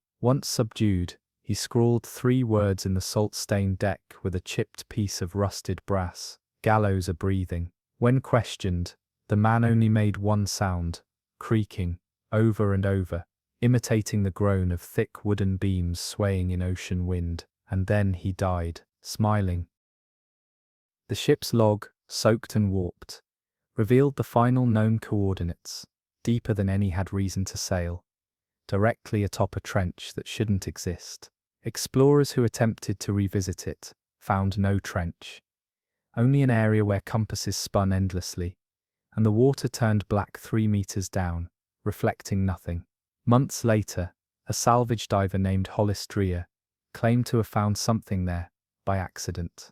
Beneath the endless ink, under the sway of swells that didn't match the surface, he discovered structures, gallows, dozens, tall as masts, fashioned not from timber, but black stone too smooth to be natural. Ropes still hung from them, long, alga-draped nooses that drifted with a strange precision, not like they floated, but like they reached. Some looped around nothing, others swayed in unison, as if being pulled. In the silence he swore he heard feet tapping across wooden platforms, not walking, not struggling, just waiting, waiting for an audience. When Hollis was pulled back to the surface, he'd gone blind, and all he said before vanishing from the public record was, "They still hang even in death. They swing until the tide turns. Then they choose another." To this day, the sea around Oslo Bay occasionally releases bubbles at night, each rising with the sound of tightening rope. And if you ever find a noose washed up on shore, don't cut it loose, don't bury it, because it's not done yet. In the chill of 1849, far off the coast of Nova Scotia, where merchant ships dared not linger past dusk, a schooner named the Clarion Reed was charting unknown channels when it stumbled upon a strange formation. 26 buoys, perfectly spaced, each glowing faintly with a greenish-yellow hue. Though no flame could be seen, they bobbed in absolute stillness, even as the wind howled and waves battered the hull. The captain, Elijah Merrin, called the area Harrow Deep, not for what he saw, but what he felt. The moment they passed between the buoys, he said, the ocean bent inward, like stepping over the threshold of an unwelcome home. Then the lanterns began to move. They didn't float or drift, they glided, following the ship without touching the water, like insects drawn to breath. One by one, they pressed close to the vessel, and in each faint, flickering light, the crew began to see faces, not flames, faces, pale, genderless, eyes closed, and each wearing a mask of solemn mourning. First, the ship's cat leapt into the sea, hissing at nothing. Then the cook began whispering hymns he didn't know. By dawn, the first man had vanished from his hammock. No splash, no sound, only a single wet footprint left upon the deck, shaped not like a man's, but like an open lantern, burnt into the wood. Elijah ordered the crew to turn back, but the compasses spun, and the sails refused to catch wind. Instead, the green lanterns circled tighter, closing like a noose, their glow seeping into the water and turning the sea translucent. Beneath the hull, the men saw them, figures walking along the ocean floor, each holding a lantern above their heads. Though no arm moved, no leg shifted, they didn't swim, they marched. The ship's youngest mate, Josiah Bell, claimed he saw his sister, dead 3 years prior, among them. He jumped. The glow vanished with him. One by one, more crew joined the host, each taken without struggle. No one screamed. Not once. The light simply called. Elijah and 2 others survived, found days later drifting in a lifeboat, burned raw by sea light despite overcast skies. One had gouged out his eyes. The other could only chant the phrase, "Bear the light, bear the weight." Elijah lived long enough to scratch one final diagram into the side of the lifeboat, 26 lanterns surrounding a mouth. Today, old mariners warn of Harrow Deep. They say if you see lights on the water where none should be, do not look into them, do not speak a name, do not answer when they knock, because the host remembers everyone who leaves a lantern burning. In the year 1832, not far from where the Irish Sea thickens into the Atlantic's cold mouth, the merchant sloop Wendis Bell reported a sudden and violent rise in the seafloor. They were 2 miles off St. Elwick's Rise, a known hazard, but what appeared on their charts did not match what surged beneath them. A new reef, taller than the tallest mast, had erupted from the sea in the span of 23 minutes. Black, jagged, bleeding salt. It wasn't volcanic. The captain wrote in his log that it didn't grow, it unfurled. By midnight, waves slapped against something unyielding, sharp edges in rhythmic lines. Not natural formation, but design. Sailors described the sound as grinding bones between God's molars. One tried to take a rowboat toward the structure. He returned ashore days later, starved and shaking, his hair white and skin blistered. He whispered only one thing before death. It was not a reef, it was a mouth preparing to speak. Over the following month, tide patterns shifted unnaturally. Ships began to veer east, regardless of sail or helm, and fish, schools of them, began to die in perfect circles, their bodies bobbing in rings around the newly risen black mass. When local priests attempted to bless the area, their vessels were struck by unseen currents and dashed against one another. Survivors claimed to hear words in the tide, not English, not Gaelic, but something older, something chewed between syllables. A cartographer named Ellis Dunn attempted to map the new reef. He returned with a chart, so intricately inked, it took scholars a week to realize it wasn't a map at all, but a tooth. Not an artistic rendering, but a scaled replication of a molar 200 feet tall, cracked, ancient, filed down as though worn by millennia of grinding. That year, 11 ships were lost at the same coordinates. None found, no wreckage seen. But deep-sea fishing lines dropped near the region, brought up something unusual, long strands of enamel, not from sharks, not from whales, human, but on a scale immeasurable. Today that area is avoided, by all but the most cursed captains. Sonar refuses to penetrate its depths, compasses drag toward it, and every few years when the tide recedes just right, something white glints from beneath the water, not coral, not stone, but a row of molars, waiting for their meal to drift close enough to swallow. In 1825, the British merchant vessel, Hartham's Arrow, was bound for Buenos Aires, hauling crates of antique furniture from a crumbling manor estate near Whitby. Among the items was an unusually large grandfather clock, 7 feet high, carved from black walnut, with brass hands, and a pendulum rumoured to have belonged to an 11th century monastery swallowed by the sea. The timepiece had not ticked in decades, yet on the third night at sea, the ship's night watch reported a sound beneath the storm winds. Tick, tock, tick. It had started again, on its own. The captain dismissed it. An old clock jarred back to life by motion.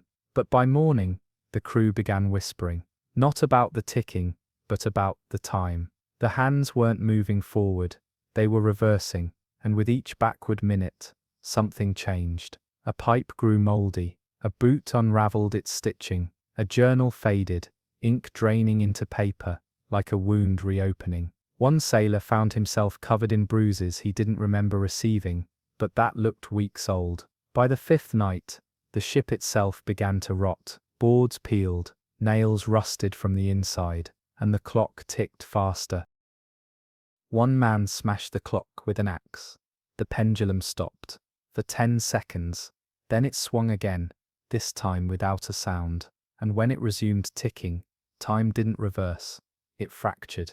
Sailors began seeing themselves walking the deck, only moments ahead or behind. Some versions carried wounds that hadn't happened yet. Others whispered warnings in languages they never spoke. One crew member reached out to touch his own doppelganger, and instantly turned to ash, blown apart in a breeze that no one else felt. The captain ordered the clock thrown overboard.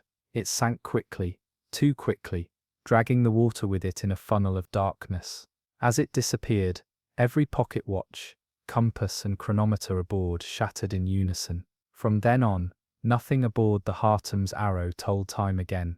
The ship limped into Buenos Aires, with no cargo, no explanation, and 3 fewer men than the manifest recorded. When the port inspectors opened the hold, they found only a small puddle of seawater in the centre of the empty deck. Floating in it, a single brass hand, no engraving, no mechanism, just the tip, ticking once every 13 seconds. To this day, clocks aboard vessels that cross the old Hartham trade route will occasionally stop at 11:07 p.m., reverse by 3 minutes, and then resume. Mariners call it the borrowed hour. And if it happens to you, they say, don't look in mirrors, and never check your heartbeat, because it might not be yours anymore. In 1817, just off the weather-beaten coast of County Clare, Irish fishmongers whispered of a black inlet, known as Devlin's Hollow, a narrow stretch of water between 2 cliff faces, where the tide never followed the moon, and boats that entered came back different, if they came back at all. The hollow was once the site of a hamlet, long since abandoned, its inhabitants supposedly taken by the sea's bride, a legend the elders only spoke of in Gaelic. Heads bowed. She was called An Bean Shalane, the Salt Widow, a creature neither woman nor wave, known to appear on shorelines where loneliness grew thick as kelp. They said she was not born of grief, but fed by it. The men who mourned too deeply, widowers, deserters, sailors with empty beds, were said to hear her weeping on windless nights. One such man was Father Thorne Ahern, a disgraced priest turned lighthouse keeper. In the margins of his weather logs, he wrote obsessively of a figure standing ankle-deep in the surf, arms outstretched, face shrouded, always watching, never moving. She never blinked. Thorne's final entries grew erratic. He claimed the widow sang during low tide, not a melody, but a pressure, words that wormed behind his ears and coiled around his ribs. He reported fish beaching themselves below the cliffs, carving lines into the sand as if fleeing. The tide would recede for hours, leaving the hollow dry, revealing stone steps that hadn't been carved by any churchman's hand. On his last night, the light from the tower went dark. When they found the lighthouse empty, Thorne's bed was undisturbed, save for a ring of salt around the mattress.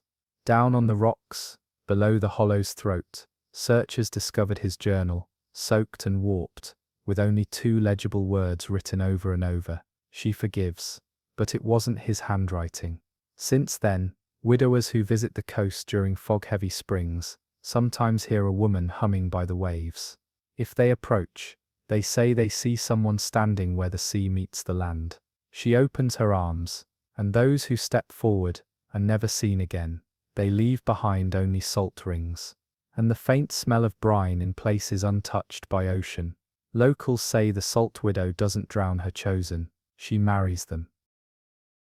In 1802, along the grey-frothed shores of Pelham Sound, just south of the Firth of Forth in Scotland, fishermen began returning with tales of ships they could not trace, but could hear. Not hear in the wind, nor in the waves, but beneath them timbers creaking, ropes shifting, boots clapping in unison, as though hundreds marched across an invisible deck, just below the sea's surface. It began with the Gracie Norn, a modest crab boat that dropped anchor in a sheltered cove, late one fog-drowned evening. The crew claimed they heard singing in the mist, male voices, deep and toneless, not in Gaelic or English, but something older. No ship could be seen, yet the water rippled in tight, symmetrical rows, like oars disturbing the calm from below. A foghorn, though no vessel approached, bellowed only once, and when the men awoke the next morning, one of their own was gone. His coat lay neatly folded on the bow, a perfect circle of wet prints led to the edge. That night, the captain saw something rise. It wasn't a man, not entirely. A figure surfaced in silence, and stood atop the water, his body hollow, not made of skin or cloth, but shipwork, ribs of splintered wood, bound with tar, a head like an old lifeboat, turned and rotted, adorned with barnacles where eyes should be. It only raised one hand in salute, then it vanished, dragged backward into the deep by dozens more, just like it, emerging, saluting, and sinking again, like a drill parade, from Davy Jones's locker. Over the next month, dozens of fishermen went missing, and each time, someone in the village would find a folded coat, or a single boot filled with seawater and sand, but no body, no struggle. Locals began to whisper that the sound itself was recruiting, taking the lonely, the bitter, the forgotten, and turning them into hollow men. Wreckage began appearing offshore, ships long thought lost, their names half erased by salt and barnacle, drifting just close enough to tempt boarding. But those who stepped aboard reported hearing nothing, except the groan of a full crew below the planks, marching in rhythm, preparing for war. It's said that when storms roll in with no warning, and all your compass points fail, the hollow men are drilling again, rehearsing, remembering. And someday when the call comes, they'll rise all at once, and row to land. In 1794, off the southeastern coast of Maine, there was once a coastal beacon known as the Eelgrave Light. Unlike most lighthouses, this one wasn't built for sailors, it was built for watching. Perched atop a spine of jagged rock that disappeared completely during high tide, it stood only 30 feet tall, fashioned from black iron and stone quarried from inland bogs. No keepers lived there, no lantern ever shone from its crown. Instead, it housed only a single thick brass telescope, bolted downward, not skyward, permanently aimed at the sea. The men of Port Gorham, a mile inland, didn't speak of it. It was as if they'd grown around it, like barnacles on an anchor. When a young man named Aldous Green was assigned to maintain the structure, he found the entry hatch locked from the inside. When he finally pried it open, the walls were covered in water-warped pages, hundreds of sketches, all of eyes, drawn in charcoal, some as small as coins, others spanning entire panels of the lighthouse, and every eye was weeping. Green spent 3 days inside before returning to town. He was barefoot, sopping wet, silent. When questioned, he handed the magistrate a single page from the journal he'd found, written by a prior keeper named Ellis Brum. The entry read, "The sea has not forgotten its first son. It still watches, and now we've looked back." Later that night, Green slit his wrists and bled into the well behind the chapel. The water turned brackish for 3 days. A fisherman, curious about the telescope, boated out to Eelgrave alone. He claimed it didn't magnify anything. It didn't see. Instead, it reflected. When he peered through, he didn't see the sea, but a vast black chamber, lit by candlelight. A room filled with people, standing waist-deep in still water, unmoving, all looking upward toward the ceiling. And then, one of them looked back. He dropped the telescope and swam for shore. When investigators returned, the lighthouse was gone. Stone, iron, foundation, all vanished. In its place, a smooth circular basin in the rock, as though the building had been lifted away. Beneath the water, at the right tide, a lens sometimes catches the light, just once, just briefly. And if you dive down to find it, the last thing you'll see is yourself, blinking upward, from the inside of the glass. Let us go now to 1781, to the marsh-bound edge of Northumberland, where the North Sea folds into a bay called Havers Wake, named not for a person, but for the strange circular ripple that pulses outward there every 13 days, as though something vast turned slowly beneath. Locals refused to fish its waters, not out of superstition, but fear earned from pattern. Ships that dropped nets in the wake came back empty. Nets, that is, not ships. In early spring, the naval brig Red Judith entered Havers Wake, chasing a Dutch smuggler. They never found the smuggler. What they found instead was a floating bundle, hair, human, black and grey, braided so thick and long it tangled around their anchor chain. It took 2 men to cut it free. When hauled aboard, it unravelled into lengths over 50 feet long. Within the hair were bits of coral and teeth, human, animal, and others they could not identify. The chaplain ordered it burned, but that night they heard the singing, not from above, from beneath the planks. Voices in harmony, low, broken, female, singing in no known tongue. The sound made the lanterns flicker and the dog on board whimper until it chewed through its lead and leapt overboard. Each night it returned, each night, louder, until the voices became words. Plait us, unknot us, sing us straight. The chaplain, now pale and delirious, confessed to the captain that he'd once heard the same song as a child, during a funeral, when his sister was buried at sea, her hair braided by mourning women, who whispered that the ocean took those it loved, and tied them together forever. He had not believed it, but the sea did. Days later, the Red Judith was found adrift by whalers. No crew, no signs of violence, just strands of hair, woven into rope, and tied lovingly around every beam, every post, every man's uniform, left folded at the helm. To this day, in the dead stillness before a spring tide, Havers Wake trembles, not from storm or ship, but from something pulling upward, gently, as if braiding itself through time. And if you hum the wrong song on its shore, something might sing back.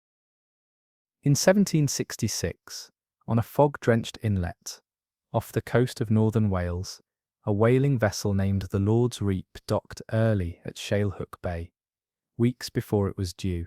Its crew were gaunt, their eyes sunken, their hands raw with rope burns. The first mate was found in the hold, mumbling through cracked lips that they had plucked too deep. The harbour master found the cargo hold empty.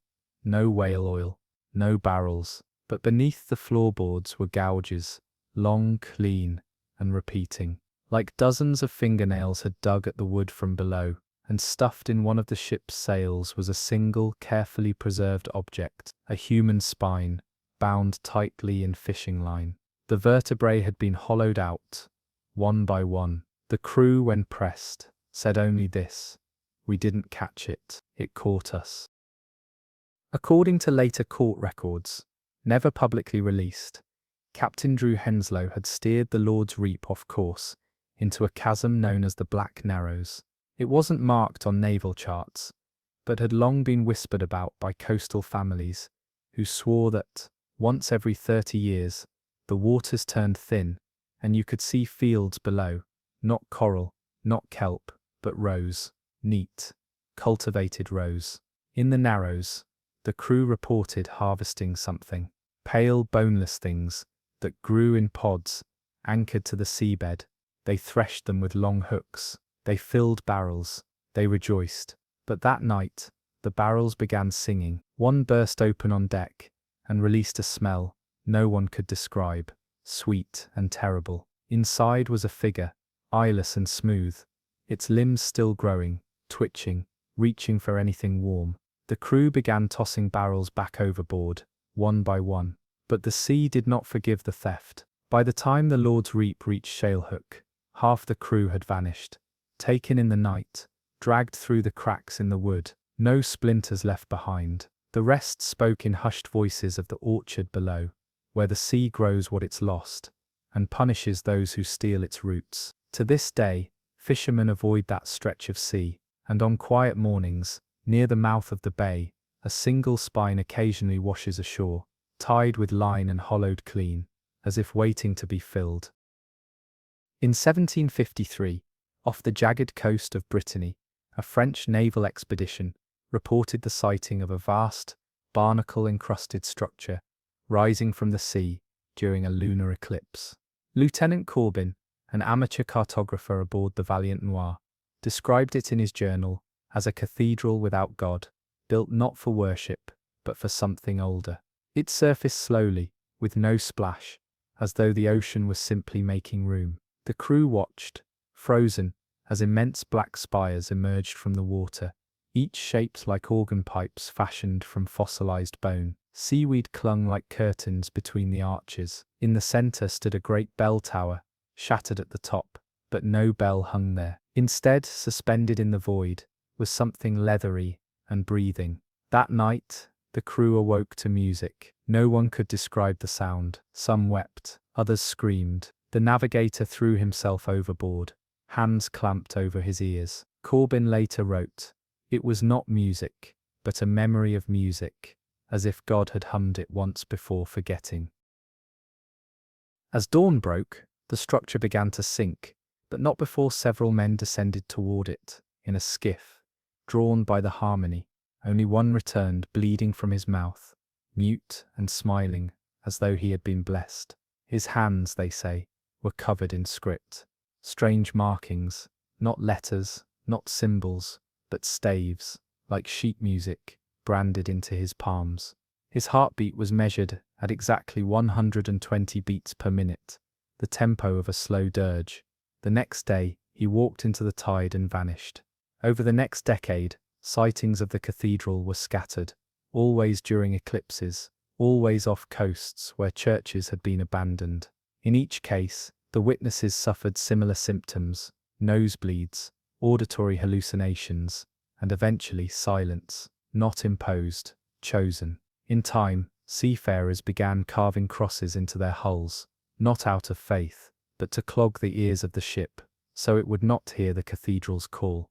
And still, some claim that when the moon turns red over open water, if you place your ear against the mast, you'll hear notes, just a few, low, echoing, wet, and if you hum along, something might rise to finish the song. By the spring of 1760, steamcraft had not yet ruled the seas, but the first inklings of mechanized vessels were stirring in secret. Finlow Reach, a narrow body of ocean between the Hebrides and mainland Scotland, was chosen for an experimental tow ship, the Caedmon Bright, outfitted with a prototype pressure drive designed to stir deeper currents and eliminate dependency on wind. The engine was meant to listen to tidal shifts and echo them, like a mimic tuned to the ocean's breath. But from the moment they activated the engine, something else began to listen too. The ship's journals, confiscated and buried by the Crown under sealed maritime records, spoke of harmonic bleed, not mere noise, but voices, captured in the steel echo chamber of the engine's pistons. At first the crew believed it to be reverb from below-deck sounds, or trapped air in the brass tubes. But the words formed names, their own. One sailor awoke to hear his late wife's voice, calling from the coal pit. The Caedmon Bright sailed further than expected, even against current, as if carried, yet the sea beneath them grew darker, With every knot forward, the fish vanished, and the water thickened, stirring without wind. Below deck, the engine began to emit tones no one had built into it, tones that mimicked human breath, vowel for vowel. Then came the drowning. One by one, the crew found water in their lungs, without having fallen overboard. 3 men were found gasping in their bunks, mouths open, eyes bulging, dry on the outside, but lungs filled with seawater. And in the steel walls around them, the ship began to hum, not with vibration, but with intent. The engineer attempted to disassemble the central valve. Inside was a pearl, too large to be natural, and warm to the touch. The ship began to turn back toward Finlow Reach on its own. Though no sail was raised, no rudder turned, the engine now ticked like a heartbeat, and the ocean ahead of them had grown still. Beneath the surface, lights flickered, not phosphorescent, not electrical, but pupils, looking upward in rows. When the Cayman Bright returned, it floated into dock without crew. Only the engine remained running, humming, purring like something satisfied. It was dismantled piece by piece, but every bolt was stamped with the same sigil, an eye, open and yawning. And once each year, Finlow Reach grows eerily quiet, as though the ocean is listening again, waiting for someone to restart the song. It was the summer of 1761, when Captain Marius Delacourt, of La Mignonne, a modest French courier schooner, steered into the fog-heavy tides off Point Valon, a quiet finger of rock off the Normandy coast, long left uncharted. The sea there was strange, too still. Yvon Delacourt, a man immune to sailors' superstitions, noted it in his log as dead water, no breeze, no bite, only silence that breathed. They had been pursuing what should have been a straight route to Guernsey, but the water began pulling them slightly south, as if magnetized, not with force, but with suggestion. By dusk, land rose from the mist, a single dark hill above the ocean, too steep and sudden to have gone unnoticed in any previous crossing. The crew was confused, certain no such island existed. But what chilled their spines was not the emergence of the land, but the object upon it, a pier, long, slender, and ancient, black wood, still slick with seawater, stretching into the sea like a tongue awaiting taste. And there, standing at its end, was a man holding a lantern. No boat, no house, no fire, just a figure wrapped in grey, his back turned, the lantern swaying unnaturally, casting no light on his body, only on the water around him, where dozens of shapes floated just beneath the surface. Human shapes. Still, Delacourt ordered no landing. The island was deemed a phantom, some trick of tides and brain fog. But that night, the ship didn't drift with the waves. It circled. Again and again, the island reappeared, no matter how they adjusted their course. The figure remained on the pier, sometimes further away, sometimes impossibly close. Once the boatswain awoke to find him standing on the deck, still holding the lantern, face obscured by a wet hood, skin glistening as if freshly born. He said nothing, but when they lit the lamps to ward him off, he was gone. Come morning, 3 men were missing. No blood, no struggle, just their boots left neatly aligned by the railing, and where they had stood, damp footprints, made not with bare feet but cloven ones, shaped like hooves, each pressed so deeply they cracked the boards beneath. The island never left them. Each evening, it returned, closer, clearer, until the crew, now down to half, threatened mutiny.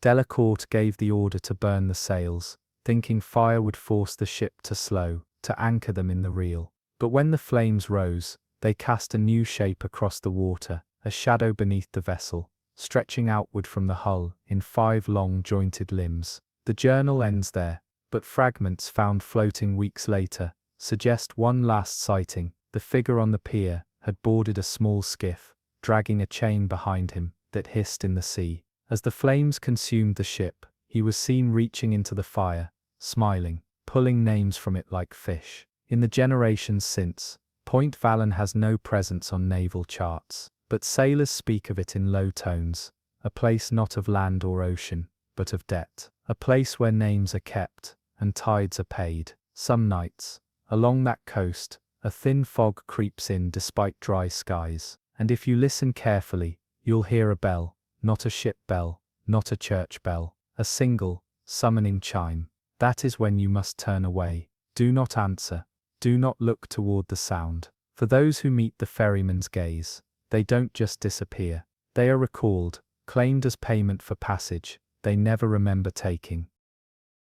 In 1763, a British merchant sloop known as the Brass Riddle left the port of Lisbon, route to Glasgow, carrying a cargo of rare pigments, indigo, lamp black, cinnabar, and an especially rare resin ink from India, rumoured to never fade under time, flame or seawater.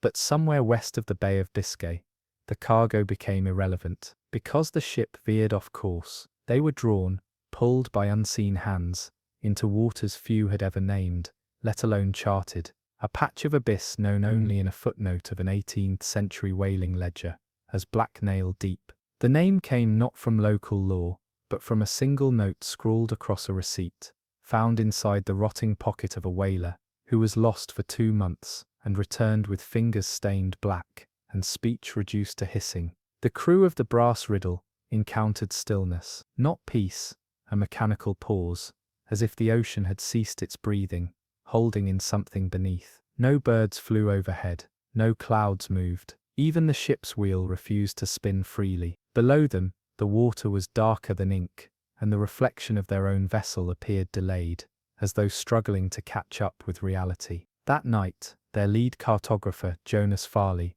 discovered a tightly wrapped packet, tucked between the pigments, a vellum scroll not listed in the manifest, sealed in wax, inscribed in Sanskrit, Hebrew, and a third spiral-shaped script he could not identify.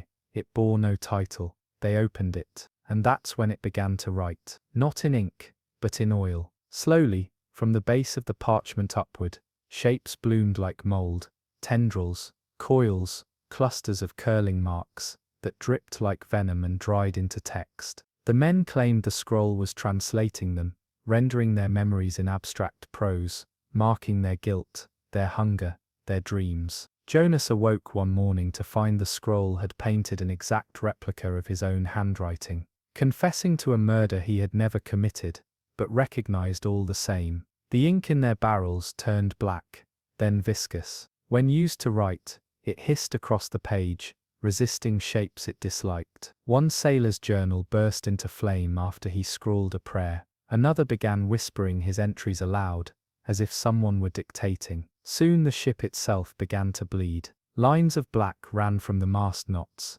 coiling into words along the deck, etching names into the timber, but they were not the names of the living. Then came the fog. It did not roll. It bloomed, thick, tar-like, with shapes within it, looming, shifting, dragging something behind them. Voices followed, not cries, not songs, but a low recitation in unison, a list of names being edited. When the ship was found months later, adrift near Cape Wrath, it was gutted. No cargo, no crew, only one thing remained in the captain's quarters, the vellum scroll, still unburnt, still damp, still writing. Each line now glowed faintly, and when translated by linguists years later, it read not like scripture or story, but like a ledger, an active one. One line still updates, even now. Scholars have noted that the language it uses no longer resembles any alphabet known to man, but the shape it most closely resembles, a jaw, wide open, filled with teeth made of script, and deep inside it, the silhouettes of sailors still trying to scream. In 1764, a series of tremors rattled the southern tip of the Red Sea. British cartographers, stationed at the Eritrean port of Massawa, reported no volcanic activity, no smoke, no shifts in tides. But local divers refused to enter the water for weeks, claiming the bottom had changed. When pressed, they only muttered the same phrase, again and again. Its opening. An independent salvage vessel, the Wren of Kent, charted a cautious path into the ragged gulf, so named for its jagged coral cliffs and erratic undercurrents. The crew's mission was to recover a rumoured Ottoman treasure barge, long since sunken beneath these treacherous waters. But what they found was something far older, 4 hours into the dive, the crew reported a trench, newly formed. A crack in the seafloor, long and almost perfectly symmetrical, pulsing with pressure. Lights failed to penetrate its depths. Sound traveled strangely, delayed, warped, as though echoing through lungs too large to imagine. Sonar picked up no measurable return, but the trench breathed. Divers swore the current would pull and release every 22 seconds, as if inhalation was taking place beneath them. Then they discovered the first cradle, a structure not carved, not built, but grown, like coral shaped into a spiral basin, smooth as bone, cradling what they first assumed were fossilized remains, until one of them moved, a hand, not human, not animal. 5 digits, webbed, curling in slow fetal rhythm. They rose in panic. By the time they reached the surface, one man had gone still, eyes open, chest unmoving. The ship's medic declared him dead. But 3 hours later, he began humming, a deep, gurgling melody no one could place. The others joined him in silence, gathering around the water barrel, dipping their fingers, whispering to it. Each night, their speech dissolved further into rhythmic clicks and moans, as if translating thoughts not their own. Within days, they stopped eating, but their stomachs never shrank. Soon after, the trench began to rise, not violently, not in eruption, but in slow emergence, like a child surfacing from warm bath water. Black stone emerged in wide arcs, cradles upon cradles, some filled with transparent film like eggshells. Inside them, figures curled in sleep, hundreds, thousands, each identical, limbs jointed where they should not be, eyes sealed, mouths parted, as if mid-song, waiting. The ship turned to leave, but the crew did not. Only the captain escaped, barely. Found adrift near Yemen, dehydrated, deaf, and speaking in a language no linguist could decipher. He carried no logs, no charts, only one item tucked beneath his jacket, a shard of bone carved into a spiral. He died with a smile, lips whispering one final word over and over again, hatching. Today, the ragged gulf is considered a dead zone. No marine life, no sonar penetration. But once every decade, the tides shift around it, forming a perfect spiral on the surface for 7 hours and 22 minutes. Long-range buoys go dark during that window. Divers vanish, and those who return speak only in lullabies. In the autumn of 1765, the Dutch trade ship Alwyn's Mercy passed through a narrow, storm-hardened strait between the Faroe Islands and the western fjords of Norway. The crossing was always cold and cruel, but that year it was silent. Not the usual silence of fog or failing wind, but a thick, unnatural stillness that gripped the crew's throats. No gulls, no waves, no echo of sail. And then, he was aboard. No one saw him arrive. He was found standing at the bow, just before dawn, pale, soaked, wearing nothing but threadbare traveller's clothes, far too dry for someone supposedly rescued from sea. The crew assumed he'd stowed away during a port call, but when they questioned him, he gave no name, only a single sentence, spoken softly. I was not meant to board, but I must ride this tide. His eyes were glass, not metaphorically, literally. Blown, smooth, milky quartz orbs that shimmered when struck by moonlight, each flecked with deep violet spirals, like tiny galaxies caught in suspension. When he blinked, the surface of his eyes rippled like liquid crystal. They confined him in the hold, but he never made a sound, didn't sleep, didn't blink, didn't eat. But the water in the barrels did. Each night, a new one went dry, and every morning, crew members awoke with wet feet, yet no leaks were ever found. On the 4th day, the ship's youngest deckhand, barely 15, was found sobbing near the passenger's door. He claimed the man had spoken to him, not aloud, but through reflections. He lives in the shimmer, the boy wept, and he remembers me. When they checked the barrels, they found something else. Eyes, suspended in the water, like bubbles. Not human, not animal. Dozens of tiny glassy orbs, identical to the stranger's. Each rotated slowly, tracking movement in unison. and when the first mate scooped one out, it burst, and the barrel water turned to salt. A week later, they discovered the ship had looped back toward its departure point. Despite constant forward sailing, the compass spun, the stars shifted, the tides bent. It was as if the ship were caught in a whirlpool of time, moving forward, but arriving backward. By the 10th day, the passenger was gone, the door still locked, no open windows, but he had vanished, and in his place, inscribed into the wood of the floor, were these words: "You have carried him, now he will carry you." The Alwyn's Mercy was found grounded along the Norwegian coast, every crew member missing, the ship intact, the sails still catching a breeze that no one could feel. Local children claimed that on moonless nights, a man walks the shoreline, barefoot, blinking with mirrored eyes, whistling a tune that echoes without echo, and where he steps, barnacles grow on sand. They say he's looking for the next vessel, not to board, but to become. Because some tides don't pull you under, they ride you patiently until the sea is ready to remember itself. In 1766, tucked between two storm-racked shoals in the Outer Banks, a forgotten inlet known as Sablemere Sound quietly reclaimed a reputation it had been denied by cartographers, a place where lights danced on water and ships never returned. The locals, mostly descendants of colonial wreck scavengers and oystermen, refused to fish the Sound, not for fear of rocks or currents, but because of the widows. They weren't women, not in the human sense. They were lights, not will-o'-the-wisps, not phosphorescent algae, lanterns, dozens of them, floating chest-high in fog, so thick it could choke a compass. Each flickered not with fire, but with something colder, a pale flame like dying starlight, swaying without wind. Some nights they came in pairs, some in long winding trails, and they followed you.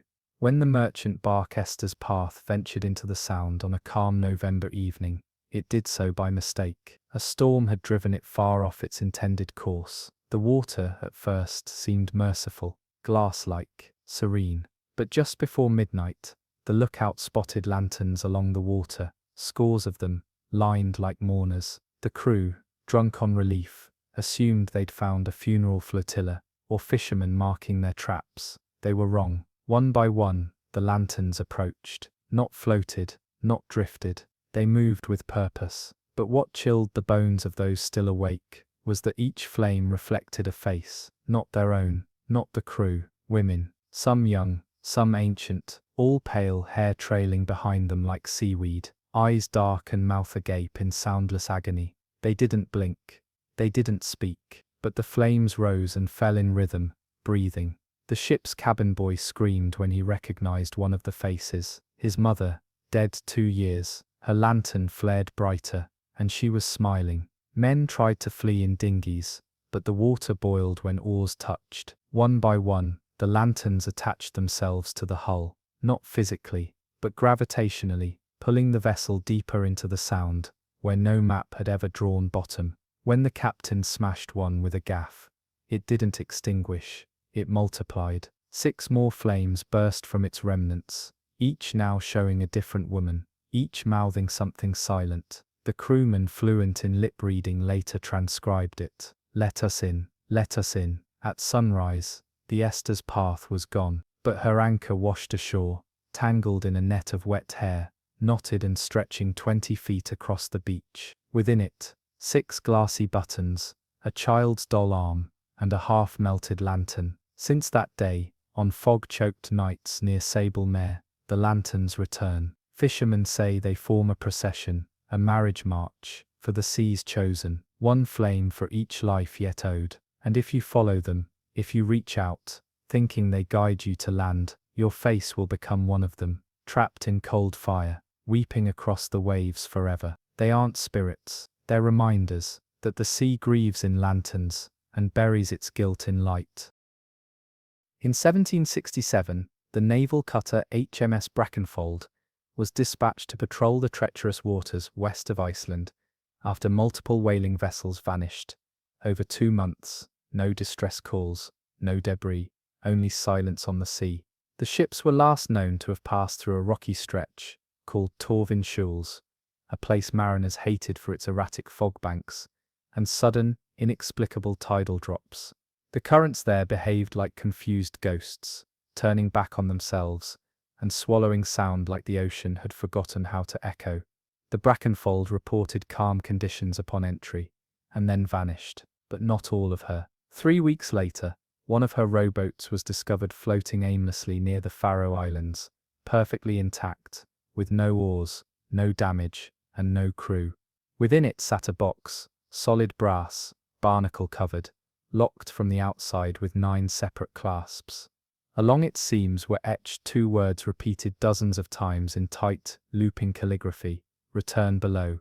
Inside the box was nothing, at least that's what the Navy's official report claimed. But in secret, naval archivists gathered linguists, theologians, and one discredited archaeologist, because inside the brass shell were faint markings, visible only under cold conditions. They formed a map, not of land or sea, but of currents, and at its center, something called the drift vault. Not a location, a door. According to the markings, the vault opened once every 38 years, and always in the same sequence. The current shifts west, the winds fall dead, and a circular wave, flat as slate, forms across a quarter-mile span. Sailors who crossed it were said to feel a sudden weight, as though gravity turned sideways. Those who dropped anchors watched them rise instead of fall. The drift vault wasn't a natural formation, it was built, not by men, not by time, but by something that arranges memory like ship logs.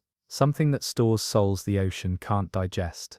Mariners who defied the waves, stole too many wrecks, or sailed too far into truths not meant for surface minds. Theories turned into panic when it was discovered that the Brackenfold's logbook had updated itself. Found days after the lifeboat's discovery in the Admiralty's own archive, where it should not have been, its final entry had not been written by human hand. The ink was salt, the words warped and sprawled, read, "The vault is hungry again. We have returned with interest." After that, ships stopped crossing Torvin Shoals, but a few rogue divers, some obsessed with marine anomalies, still attempt to locate the vault's entrance. They report impossible depths, sudden freezes in shallow water, and machinery, vast gears, spirals of rusted bone and bells that ring without sound, all lying silent in the blackness, unreachable and alive. And sometimes, they find things floating upward, not wreckage, not bodies. Objects no one ever reported lost. Children's toys,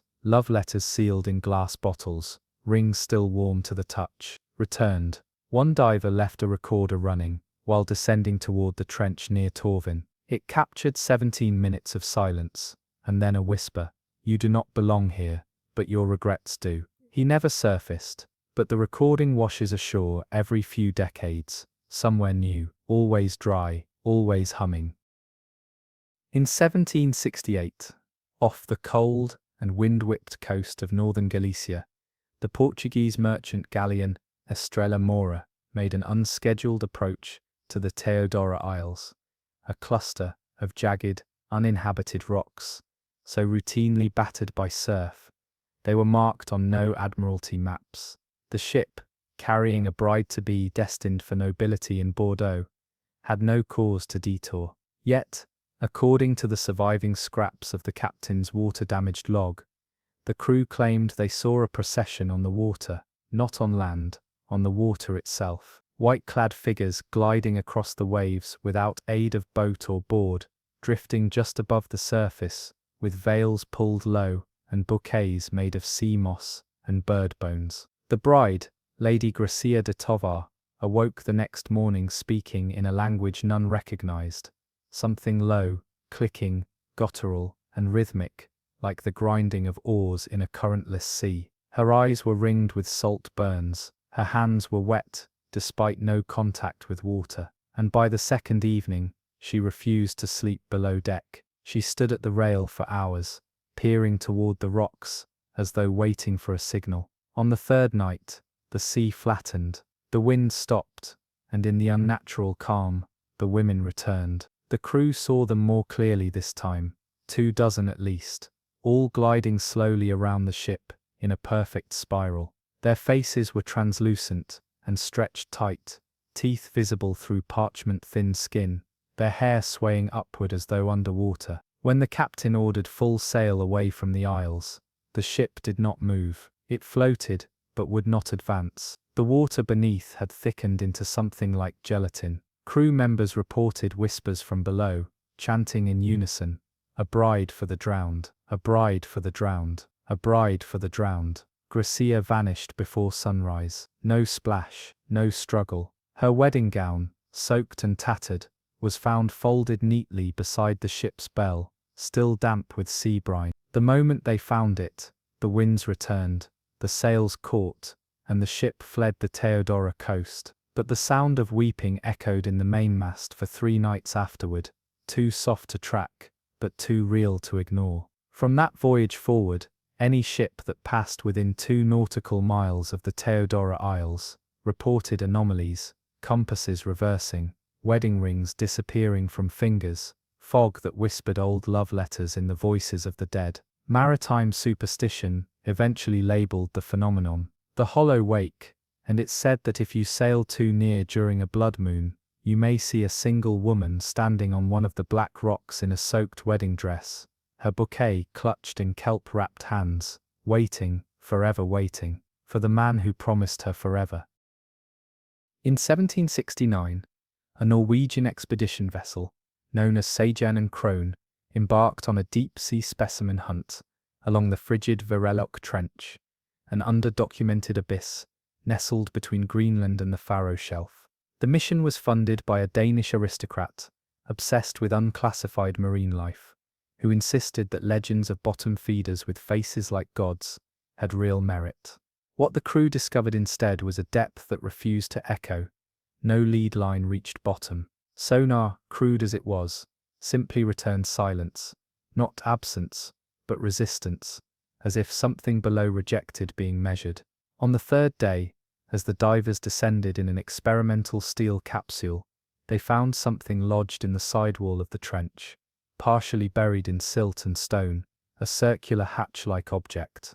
Upon retrieval, it was identified not as machinery or part of a wreck, but a mask, solid copper, unspeakably old. Its face was smooth, mouthless, with eyes elongated and upturned like a laughing god, rimmed in tiny pinholes, each filled with barnacle dust. It gave off no heat, no cold, but upon removal, divers claimed their oxygen tanks felt heavier, and their thoughts began to echo inside their skulls, repeating things they hadn't said aloud.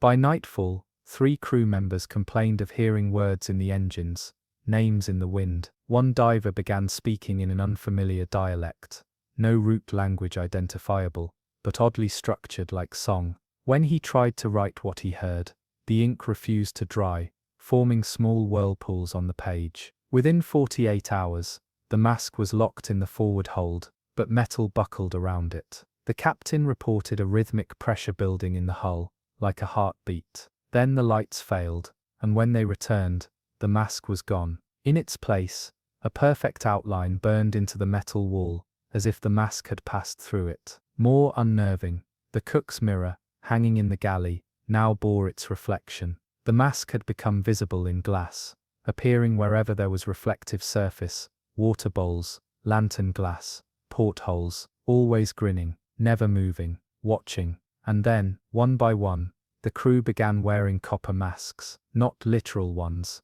expressions. Their faces stretched, contorted, smiling too wide, their skin tightening like metal cooling. Their voices slowed, syllables falling like molten ore into silence. The ship was later found adrift in the ice. No crew, no damage, but every mirror on board had cracked from the inside. The original mask was never recovered, but rumors spread across ports in Reykjavik and Lerwick about a god of reflection sleeping in the trench, dreaming itself into objects that watch. Today sailors say never bring mirrors aboard when crossing the Verrelok, never polish metal, and if you see your reflection smile before you do, close your eyes. The mask wants to see what you look like when it puts you on.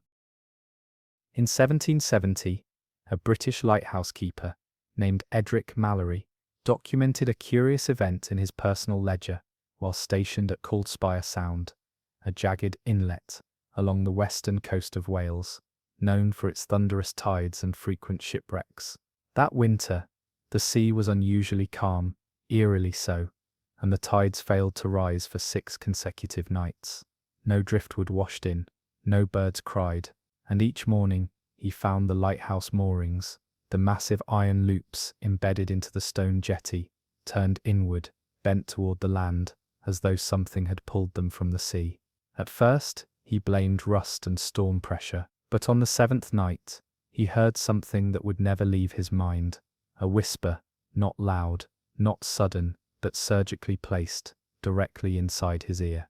The words were not in English, nor Welsh, but in a language he later described as underwater Latin, full of vowels, too slow, too round, too old. He searched the base of the lighthouse, and found something that hadn't been there the day before, a hole, not deep, not wide, but perfectly round, bored into the stone like a listening port, and inside it, at the far end, an eye blinked. He ran. The hole was gone by morning, but each night afterward, it reappeared somewhere else, in the walls, in his cup, once beneath his bed, always watching, always listening. When he finally reported it to the maritime office, they dismissed it as salt madness, until a replacement keeper arrived and made a discovery far more troubling.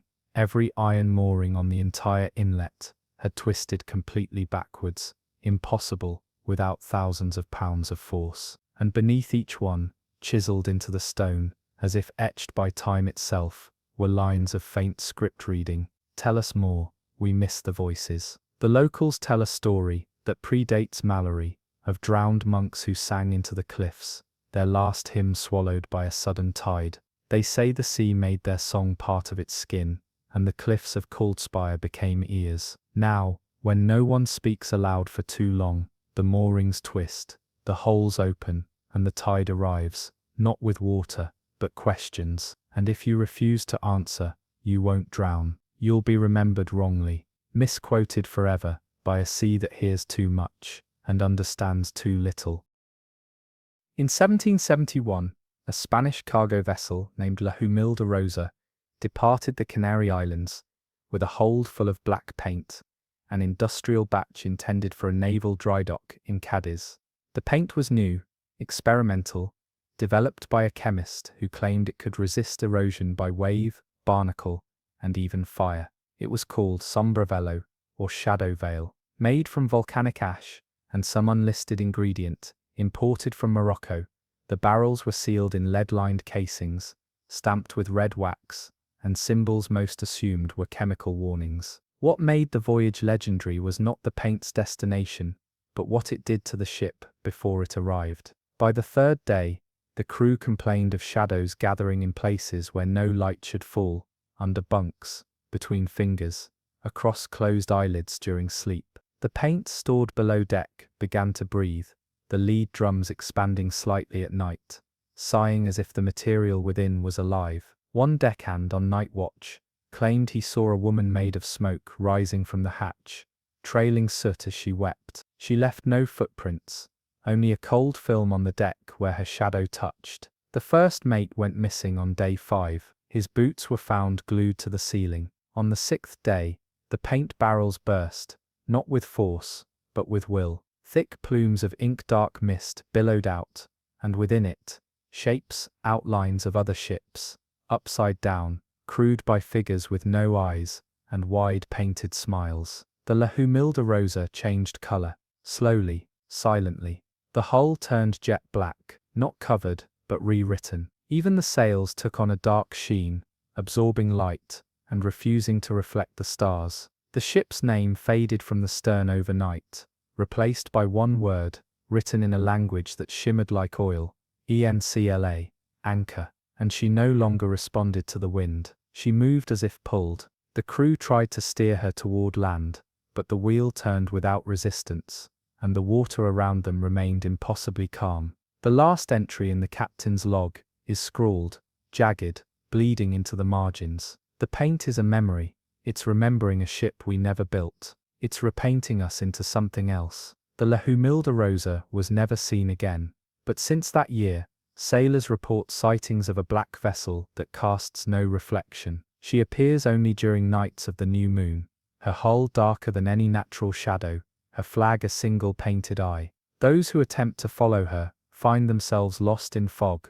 that doesn't move, light that doesn't bend, time that doesn't pass. And if they return, if they say the world feels painted now, like everything is coated, slightly too smooth, slightly too still, some report their skin peeling like old lacquer, others no longer cast shadows. It's said the sombrevelo wasn't meant for painting ships, it was designed to paint over history, to erase one vessel, and in its place, conjure the memory of another, one that should not have existed, one still sailing somewhere beneath our version of the ocean, where all lost vessels are lacquered in silence and forgotten by time.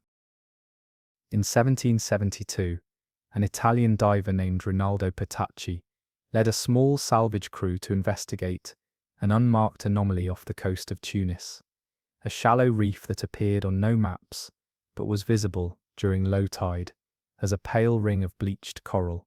Locals avoided the site entirely, warning that fish forget their direction there, and even the tides rise without rising. Petacci, skeptical but intrigued, claimed he'd seen something glinting beneath the reef from a passing vessel, metal, not wreckage, but something structured, something built. Within a day, his team anchored a small skiff just above the site. Diving conditions were calm, visibility poor, yet within minutes of descending, Ronaldo signaled erratically before being yanked upward, not to the surface, but into the reef itself. His rope went taut, but not downward. It pulled sideways, up and across a plane of resistance that didn't match gravity. The surface began to tremble, as if something were pushing against it from below and behind. Then the line slackened, the reef started glowing, not bright, not radiant, just a pale internal shimmer, like a jellyfish pulsing beneath skin. When the other divers entered to find him, they found no blood, no gear, no struggle, only a sound that did not carry through the water, but instead vibrated in their teeth, like breathing that came from above and below at once. One resurfaced vomiting black bile, the other surfaced without eyes, yet calm, as if nothing were amiss. Ronaldo's body was never recovered, but weeks later, small fishing boats nearby began to report strange encounters. Nets pulled up not fish, but spools of braided human hair. Some caught mirrors, each one fogged over from the inside. A whaler claimed he saw a man floating in the sky,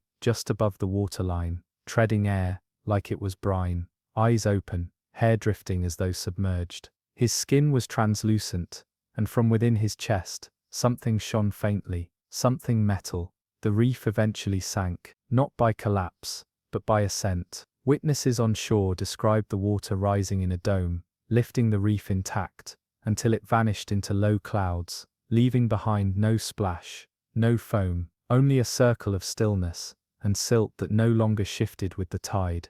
When a team returned years later, with more modern instruments, the reef had reappeared on the other side of the Mediterranean, near the coast of Crete, completely intact, but inverted. Coral pointing down, the structure clinging to the sea like a scab that refused to heal. Today, deep-sea divers occasionally spot shadows overhead, figures treading downward through the sky. Their limbs move slowly, as if wrapped in fluid, and their eyes blink the way gills breathe. It's said that if you look too long, you'll feel your chest tighten, not from lack of air, but from gravity, disagreeing with your memories. That's how it starts. Ronaldo's logbook, recovered decades later in perfect condition, from a dry cave on the Algerian coast, contains only one legible sentence: there is no depth, only direction, and we've been facing the wrong one. In 1773, aboard the Danish merchant vessel Valborg List, Captain Henrik Nygaard recorded a peculiar deviation in current patterns as the ship neared Holstein Reef, a notoriously jagged underwater shelf just west of the Kattegat Strait. Though winds were calm, the water grew unnaturally warm, and the air gained a thick, honey-like density, as if the atmosphere itself had turned to syrup, clinging to every breath. That night, the lookout cried out not for sails or shadows, but for song. A low, aching harmony seeped up from the water like fog, without source or echo. No voice carried it, no instruments shaped it, Yet it settled into every crevice of the ship, like a hymn long forgotten. By morning 3 crew members were gone. No signs of violence, no splash heard, no lifeboats disturbed, but something was left behind. Clothing, folded perfectly at the bow, weighted with a single black stone atop each stack. When touched, the stones hummed slightly, out of tune with each other, but in rhythm with the sea. The captain ordered the sails drawn tighter, but the canvas began to sag, even with wind. The mast leaned toward the reef, slowly, unreasonably, as if the ship longed to surrender itself. That evening, one of the youngest sailors leapt into the sea. No sound, no cry, just a sudden obedient fall. His boots remained behind, soles up, steaming slightly. When they threw a line overboard to retrieve him, it never struck water, it vanished, tension pulling downward with a vibration like teeth chattering in a jaw too wide. When they finally turned back, they realized the reef itself had changed shape, now curling like a claw, enclosing the area they had passed. Within that crescent, the water turned black, not reflective,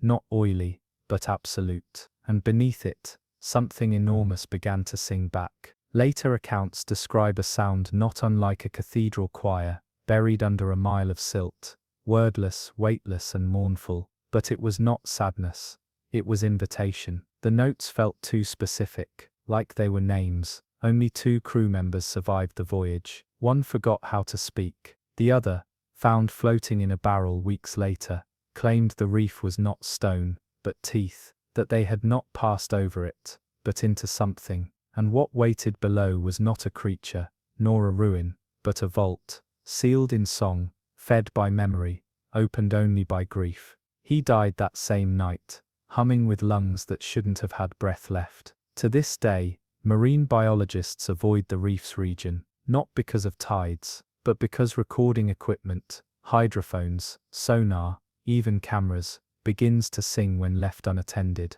Low tones, complex harmonies, all playing without source, and worse, some of them repeat melodies not played in centuries, as if the sea has remembered lullabies no one taught it. Locals call it the Siren Vault, not because sirens call to you, but because it is where they are called from.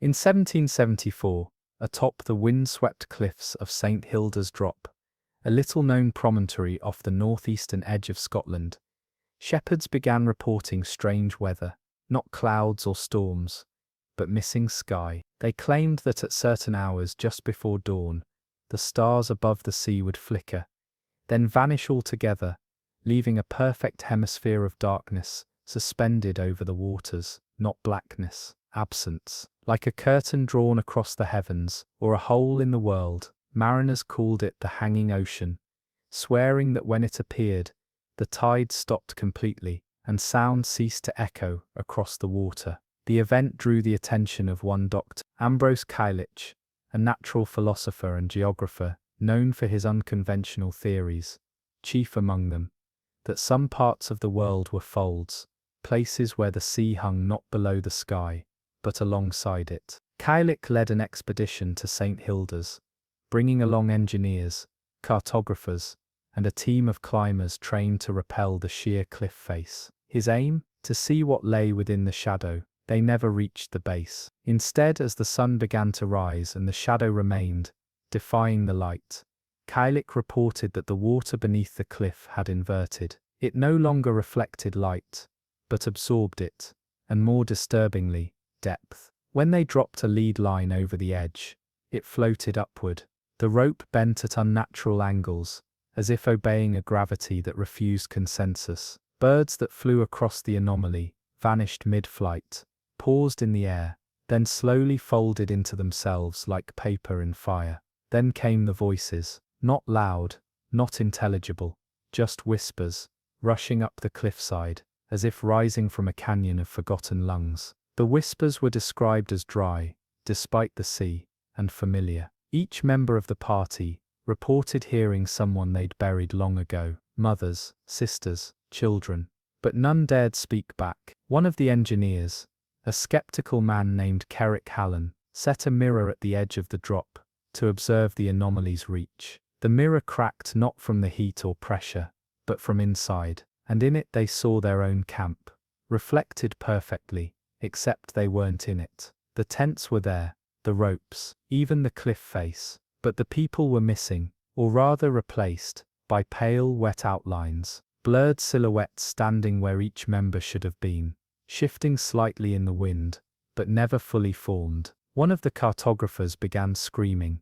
insisting that the shadow was not cast by the ocean, but by something behind it, something held back only by the misremembering of depth. Within hours, the camp was abandoned. Only Kailik remained behind. He sent one final message via lantern signal, to a ship moored several miles out. The ocean is hung from the wrong hook. I must let it fall. He was never seen again. Today hikers at St. Hilda's Drop still speak of the mornings when the sea disappears, not in fog or tide, but in placement, a hemisphere of absence, a dark curve where no reflection forms, and if you stare too long, they say you'll feel your balance shift, not from vertigo, but from truth correcting itself. You were never above the ocean, it was always above you.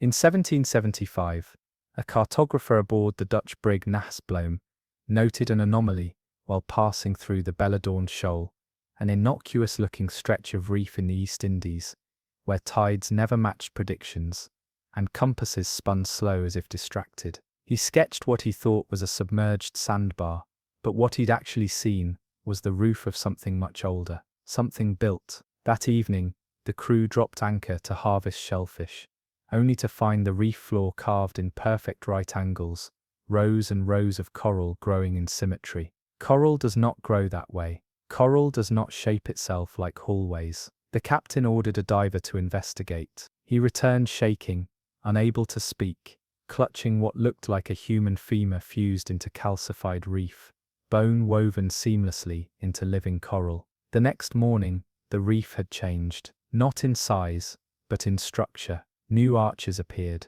perfect domes of honeycombed bone, and worst of all, doors shaped not for fish or natural flow, but for walking things. By the third day, men began dreaming of a city beneath the waves, its streets paved with glistening teeth, its towers coiled in kelp that whispered stories backwards. They dreamt of a bell, one that rang not to signal time, but to wake memory, a bell that had not sounded in over 1,000 years, until now. And then it rang. A single low chime echoed up through the ship's hull, causing the masts to shudder and the lantern flames to dance. The sound did not come from above, but within. Beneath the reef, something had stirred, and something remembered being found. That night, coral began growing up the ship's hull, fast, too fast. The captain ordered a retreat, but the wheel locked. The sails tore themselves down as if unwilling to leave. The last journal entry read, "We are moored to a crypt that grows with breath. The coral is not a reef, it is the skin of something sleeping."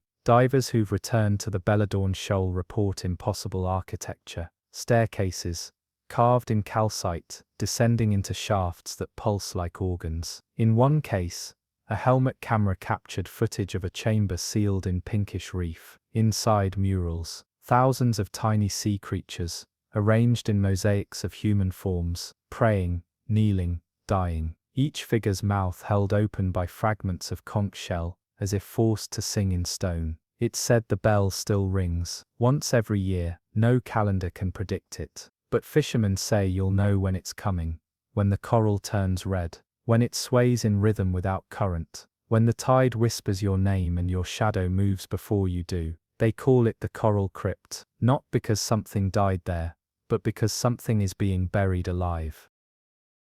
In 1776, near the bleak, wind-swept coastline of Barrow Strand in Northern Ireland, a whaling vessel known as the Fen O'Dale anchored offshore to ride out a sudden windless calm.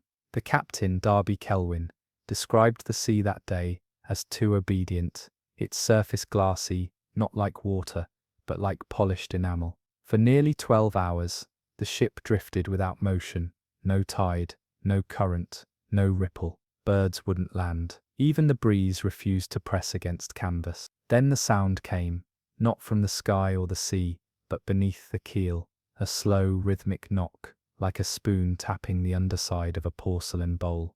When sailors peered over the side, they noticed shapes just beneath the surface, massive white ridges, arranged in a spiral. At first, they believed it to be a reef, or some new type of barnacle colony.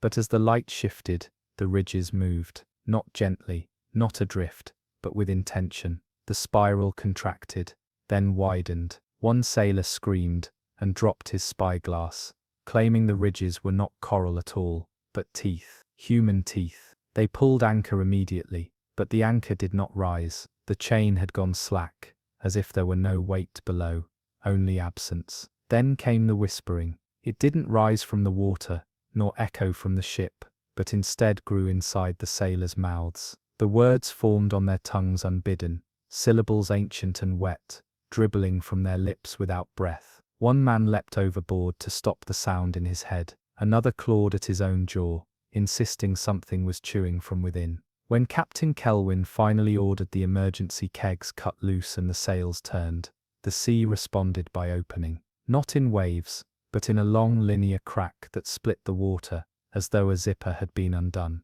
Through it, just briefly, they saw what lay beneath rows and rows of bone, not skeletons, not ribs, but jaws, stacked like bricks, each one lined with perfect human teeth, and they were smiling. The ship escaped, barely. But from that day forward, the Fenno-Dale bore strange sounds in its hull, faint clicks during calm seas, the sensation of gumless mouths suckling on the wood at night. Years later, when the ship was decommissioned and burned for scrap, a single timber refused to ignite. When split open, it revealed a tooth, embedded, perfectly intact, still warm. Now Barrow Strand is avoided by local sailors and swimmers alike. The shoreline is smooth, unnaturally so, with pebbles shaped like molars, and gulls that refuse to cry overhead. Some say the sea there is alive, not metaphorically, not mythically, literally, a being, a beast, not swallowing ships,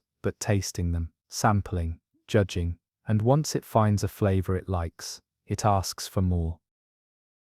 In 1777, a coal barge named Eulalia's Wake attempted to cross the rarely navigated Delmar Hollow, an oval-shaped depression in the seafloor southwest of the Bay of Biscay. Naval records called it a dead zone, an area devoid of currents, life, or echo. No whales passed through it, no schools of fish. Ships reported strange engine failures when approaching, and older charts marked the region simply with the word avoid. But the Eulalia's Wake pressed forward, its crew under strict orders to deliver cargo quickly, and the shortest route passed directly across the hollow. By morning the sea turned metallic, not in color, but in resonance. Every splash of an oar, every footfall on deck returned a faint hollow clang, as if the ocean itself were ringing like distant iron. And then came the tone, a deep humming note, constant and low, emerged from beneath the ship, not loud, not forceful, but impossible to ignore. It vibrated in their teeth, it warped their compass needles, and it made their lantern flames lean sideways without wind. Crewmen claimed their bones itched, others swore they could feel the song in their blood, a tuning of something internal. When they dropped depth lines, none returned, not snapped, not stuck, simply gone, as though the water had no end, or worse, an end that opened its throat and swallowed. One diver was sent down in full gear, secured with rope, to examine the hollow's edge. What he found was no trench, no rock, no sand, but a lid, iron, smooth, forged, unthinkably wide, stretching further than their lamps could reach. It pulsed like a muscle. He touched it. It opened, not all the way, just a thin slit, and from within, a single sound escaped, a voice, not yelling, singing, a hymn composed of no words, only vowels, long and drawn like wind through brass pipes. The diver was pulled upward fast, but returned changed. His eyes were sealed shut by rust, his eardrums burst, and in his hand he clutched a scrap of metal that no one could identify, cold, unmelting, shaped like a tongue. From then on, the ship could not escape the tone. No matter how far they sailed, the sound lingered in the hull, gentle at first, then louder. One night, the first mate leapt overboard, not in terror, but in awe. The logbook reads, "He said he heard a chorus from the center of the world, and that it called him by name." The ship was later found drifting near Lisbon, its crew gone. Below deck, every metal item had warped toward the same direction, toward the sea. Nails, coins, even teeth fillings pulled gently from their sockets. The barge's anchor, never deployed, now pointed straight upward. Oceanographers today say Delmar Hollow emits an unexplained acoustic anomaly once every 13 years, so deep in frequency, it affects whale migrations and occasionally shuts down electronics in overhead satellites. But the real terror isn't the sound, it's the pause, that brief silence before the next tone, when all creatures stop moving and the sea waits, expectantly, like a mouth too long closed, beginning again to breathe. They call it the iron throat, and it doesn't speak often, but when it does, you remember things you never knew you forgot. In 1778, a French prison vessel, named Le Cimetière Rouge, went missing while transporting 30 convicts and 5 royal guards from St. Malo to a remote penal colony off the coast of West Africa. It was last seen near a stretch of ocean the locals had long called Les Veines de Naufrage, the wreckwater veins, a labyrinth of shallow ridges and channels that seemed to bleed through the sea like scar tissue, only visible at certain angles when the sun hit just right. For centuries it had been avoided, not because of tides or reefs, but because of the belief that ships there don't wreck, they simply vanish. 3 years later, a whaling crew discovered a bizarre archipelago of ship fragments, fused together, masts threaded through hulls, oars knitted like ribs across sails, and beams half consumed by coral, with no recognizable growth pattern. But what truly defied comprehension was the bridge, floating exactly 6 feet beneath the water's surface, spanning nearly half a nautical mile, was a structure made entirely of wreckage. Hundreds, perhaps thousands of ship parts, woven together with organic precision, railings from different centuries, nails still intact in some cases, cannons pointed downward like bells hung in surrender. It was called the Widow's Bridge. Divers who dared swim beneath it claimed they could hear voices, soft, fragile, begging, not from the surface, but from inside the wood. And when you touched the bridge, you felt hands, not pulling, not dragging, but holding yours gently, waiting. Every handprint, every patch of soaked timber, retained heat. Some pieces pulsed faintly. One diver described it as pressing your ear against a mother's chest. Only the lullaby was backwards, and full of regret. More horrifying were the names. Carved along the hulls were thousands of them. Names of ships that had never sailed through the area. Names not on record. Future names. The Cimetière Rouge was among them, etched in bleeding ironwood, though no part of the vessel was found. And then the sea shifted. The bridge descended, not all at once, but link by link, plank by plank, as if being drawn back into something. The water around it turned slick, as if layered with invisible oil, and the bones of seabirds floated upward from the depths, their skulls perfectly clean. To this day, fishermen report glimpses of the bridge just beneath the waves during foggy dawns, a corridor of sorrow drifting where no boat should pass. Sail over it, they say, and your ship will forget its weight. Sail under it, and you'll forget your name. Some even say the bridge is alive, growing longer with every soul lost to grief at sea. It connects nothing. It leads nowhere, but still it floats, patient as a widow in black lace, always one step ahead of you, waiting for a return that cannot come.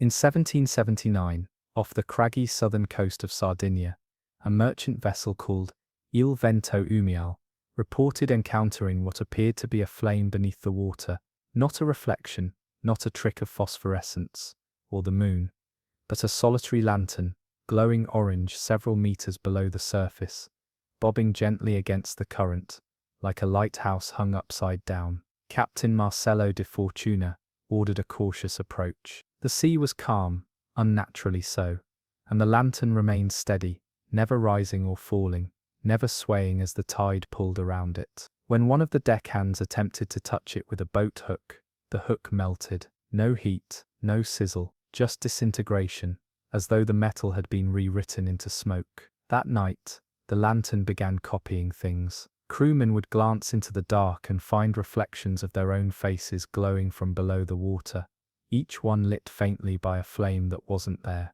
Some said they saw others too, unfamiliar faces from their pasts, long-dead relatives, women who'd been forgotten, rivals they'd buried in memory. The images would appear and hover for seconds, then vanish with the soft hiss of a wick drowning. A diver, young and desperate for coin, volunteered to descend. He was tethered and armed with a crude waterproof lantern of his own. He reached the glow within minutes. What he found was not a lantern, but a door, small, circular, cast in greenish brass, affixed to nothing, freestanding in open water, and from its keyhole, light leaked out. He returned babbling, mouth foaming, skin scorched by something invisible. His last coherent words were, "It doesn't light the sea, it lights something else, something underneath." The next morning, the lantern was gone, but in its place, scorch marks in the shape of eyes burned into the sails. The wood of the mast had curled inward, like heat-twisted parchment. The ship, though untouched by flame, smelled of old smoke for months. Stranger still, the crew began noticing that their shadows arrived before them, on deck, in cabins, even on water, not cast by sun, but by something else, something glowing faintly beneath. Historians dismissed the event as hallucination, but divers in modern years have reported similar sightings. One explorer in the early 1900s claimed he saw the lantern within his own diving helmet, hanging just beyond the glass, swaying as if in air, no matter how deep he went. They say the lantern only appears to those about to see something they shouldn't, not to guide them, but to warn them. A final flickering question: do you truly want to know what the sea keeps alight when no one is watching? In 1780, amidst a harsh winter voyage through the Norwegian Sea, a small scientific expedition aboard Havsturge set course for the Sølvhall Trench, a narrow abyss said to run deeper than sound itself, unmeasured and untouched by standard leadline instruments. Named by the whalers who first charted it, Sølvhall means silver hollow, not for its color, but for the strange metallic vibrations that rose from it during the solstice months. Vibrations like chimes made of bone. Dr. Gerhard Fenwick, a natural philosopher obsessed with deep-sea resonance, insisted on lowering a crude pressure-locked listening chamber to study the trench. The capsule descended quietly, but then, on the 12th minute, it stopped, not by slack or obstruction, but by choice. The line froze in place. The team above tried to winch it back, but it refused to move. Then came the ticking, not mechanical, not man-made. It came up through the water, through the hull, through the teeth. Soft at first, like a watch trapped inside a pillow, but it grew louder each second, measured, perfect, relentless. And with it, the world aboard Havsturge slowed. The oil in their lamps thickened, steam took longer to rise, breath lingered unnaturally in the air. Their watches stopped, their heartbeats paused. One crewman dropped to the floor, claiming he'd heard the tick before he breathed, and that something inside him had just restarted. Below them, the trench exhaled a pulse. The water boiled cold. The listening chamber sent back one final recording before going silent, a chorus of ticking clocks, layered upon one another, accompanied by what could only be described as footsteps on glass. When they finally retrieved the chamber, days later, when the line slackened on its own, they found it empty, not destroyed, not breached, just gone, as if the contents had been gently, perfectly removed. Inside, written in rust upon the inner wall, was a single word: later. Fenwick vanished that night, left no note, just his boots, and a cabin wall scrawled with diagrams of the trench that had no end, spiraling in on themselves like a fingerprint made of gears. Today, Sølvhall remains uncharted by submarines. Instruments fail near its edges. Sonar returns no image. And sometimes, during long northern nights, fishermen hear a soft tick rising from the waves, not like time passing, but like time marking someone. They say the trench is not a pit, but a wound, a fracture in the sea's memory, sealed with machinery not of this earth, a place where time is kept, not watched. And when it opens again, it won't tick forward, it'll replay. In 1781, an aging British clipper, named the Mercy of Arbroath, encountered a sudden stillness while passing through Whaling Shoal, a shallow tide-twisted region north of Cape Verde. No wind, no birds, no swell, just the kind of silence that makes the blood in your ears sound louder than thunder.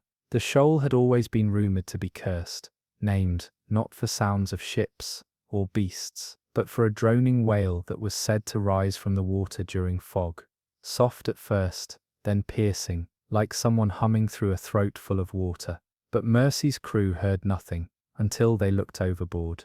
The sea had cleared, revealing beneath it something impossible, a perfectly straight, gleaming white structure buried just below the shoal's bed, a bone-like ridge that stretched in segments, massive, delicate, curved like a spine, not of a whale, not of a leviathan. It was human, or at least humanoid. Each vertebra was the size of a longboat, threaded with algae and barnacles, like a ribbed cathedral, buried in blue light. It went on for miles, and then it moved, not a violent twitch, not a beast rising, but a shudder, a stretch, as if something ancient had just shifted in its sleep. The water changed. It thickened. Crewmen claimed the sea around them began weeping, not splashing, not lapping, but crying, droplets rising upward, as though the ocean itself were mourning. The ship's carpenter, a devout Catholic, who had once trained as a monk, screamed that he recognized it, that the spine belonged to a saint. He wept as he fell to his knees, saying the vertebrae matched drawings he'd once seen in a forbidden monastic text of a celestial being cast into the deep for defying divine command, a saint below entombed in salt for all eternity. And now, somehow, it was waking up. The crew tried to flee, but their sails drooped, and their oars refused to bite. Salt crystals formed on their skin, beginning at the temples. One sailor's hair turned white in a matter of hours. Another began reciting prayers in reverse. All the ship's compasses pointed straight down. By morning, the spine was gone, as was the color of the sea. The water had turned perfectly clear, all the way to the bottom, no matter the depth. And in the silence they could hear it again. That faint wailing, not mournful, but patient, waiting. Some claim Whaling Shoal is not a place, but a grave marker. Others insist it's not a grave at all, but a cradle. And whatever lies beneath isn't dead, it's divine, misplaced, punished, and soon, hungry. The Mercy of Arbroath limped back to shore, her hull blistered from the inside, her anchor melted into glass. The captain never spoke again, only stared at the horizon, and whispered a single line for the rest of his days. Even saints cast shadows in the deep. In 1782, a Norwegian cargo brig named Bracken's Sleep recorded an uncharted light while navigating the northeastern passage of Greenland's coastline. Ice and fog had slowed them for days, but then, slicing through the white like a dagger of flame, came a beacon, sharp, rhythmic, repeating. Only the light didn't sweep across the sea like a normal lighthouse. It turned inward, casting its beam straight down into the frozen cliffs themselves, as if illuminating the soul of the land, rather than the path of a sailor. The crew assumed it was some forgotten Arctic station, abandoned and still somehow burning. But as they drew closer, their telescopes revealed a far more troubling image. The structure had no stairs, no windows, no entrance, just a thin black tower rising from a slab of polished stone, barely wider than a man, narrowing to a taper, like the spine of a knife plunged into the earth. And at its top, a lens not made of glass, but something older, a mineral, one that shimmered like obsidian, but bled faintly red whenever the light passed through. The captain, intrigued and stubborn, ordered a small landing team ashore. 5 men went up, 4 returned. The one who didn't had been the only one to touch the tower's surface. He placed his hand against the base, and said it moved, not vibrating, not shifting, but recoiling, like a snake being awakened. He smiled, they said, just before he began walking straight toward the cliffs, never looking back, even as the ice cracked under his feet. His final words were, "It's not warning us away, It's showing us the way in. Later, when the team tried to photograph the structure, none of their plates developed. Instead, they showed only a black smear, like ink smeared across a page, always dripping toward the bottom of the image. And worse, one of the crew awoke to find the exact same smear on the inside of his eyelids. The ship turned back, and yet, days later, as they made for safer waters, the light followed, not visibly, not in the sky, but from within the hull. Small pulses of light began to emit from dark corners of the hold, from barrels, from knots in the wood, each one shining for exactly 13 seconds, pausing, and then blinking once. When they docked in Bergen, the crew was quarantined, not because of illness, but because their shadows no longer matched their bodies. Each man's silhouette would pause just slightly after he moved, like an echo playing catch-up. Scientists dismissed it as exhaustion. Locals refused to enter the ship. That lighthouse, if it can be called that, has never appeared on any chart. And yet, hikers in modern times still report seeing flickers on the cliffs when there should be no power. A red blink, 13 seconds, then silence. They say it doesn't guide you out of danger. It guides you into your memory of it, back to the place you first felt fear. And once you follow the light, you may not return with the same shadow. In 1783, the merchant galleon Saint Penitent veered off course during a typhoon, drifting nearly 70 nautical miles east of its charted path, before finding itself over an undocumented stretch of sea, later dubbed Morro Deep.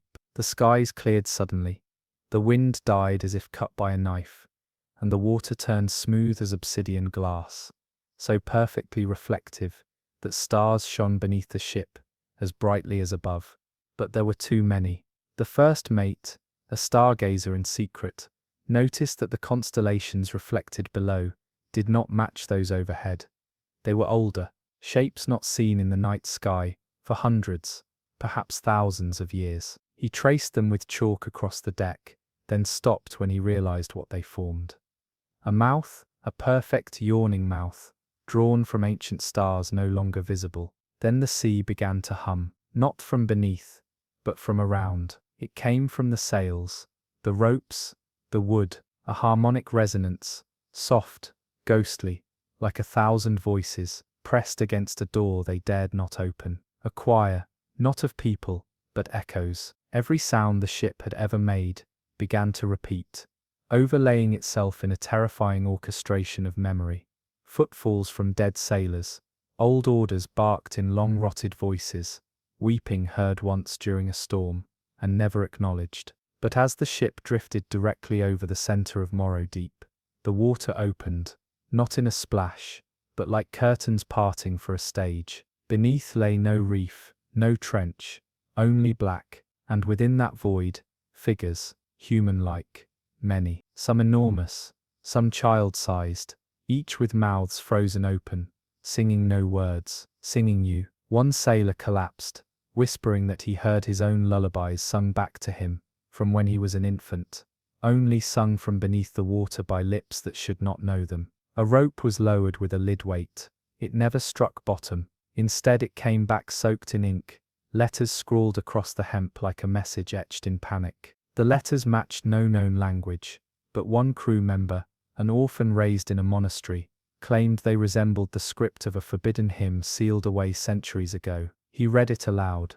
The sky changed, clouds coiled inward, stars bled upward. For 33 minutes, no one aboard Saint Penitent spoke, because they couldn't. Their tongues refused sound, except to hum, all at once, all in tune. When they passed from Morro Deep, the choir ceased, but not the song. Each sailor later claimed that when they dreamt, they no longer heard memories, they heard rehearsals, as though their lives were being tuned for a final performance. Some believe Morro Deep is not a trench, but a cathedral, one whose congregation is not dead, but practicing, and when the song is perfect, they will rise. In 1784, as colonial trade routes shifted through the lesser-known straits of the West Indies, a British privateer named the Dogged Mersey took a shortcut through the slim, reef-dense corridor known to native fishermen as La Garganta Cuito, the silent throat. It was a passage avoided, not for storms or pirates, but for its silence, an absolute, paralyzing hush. Waves made no splash. Wood creaked, but never echoed. Even the wind, when it moved, did so mute. They sailed directly into it, unaware. By nightfall, the sea became still as ink, and beneath it, a reef revealed itself, tall, unnaturally so, like submerged pillars, standing at attention.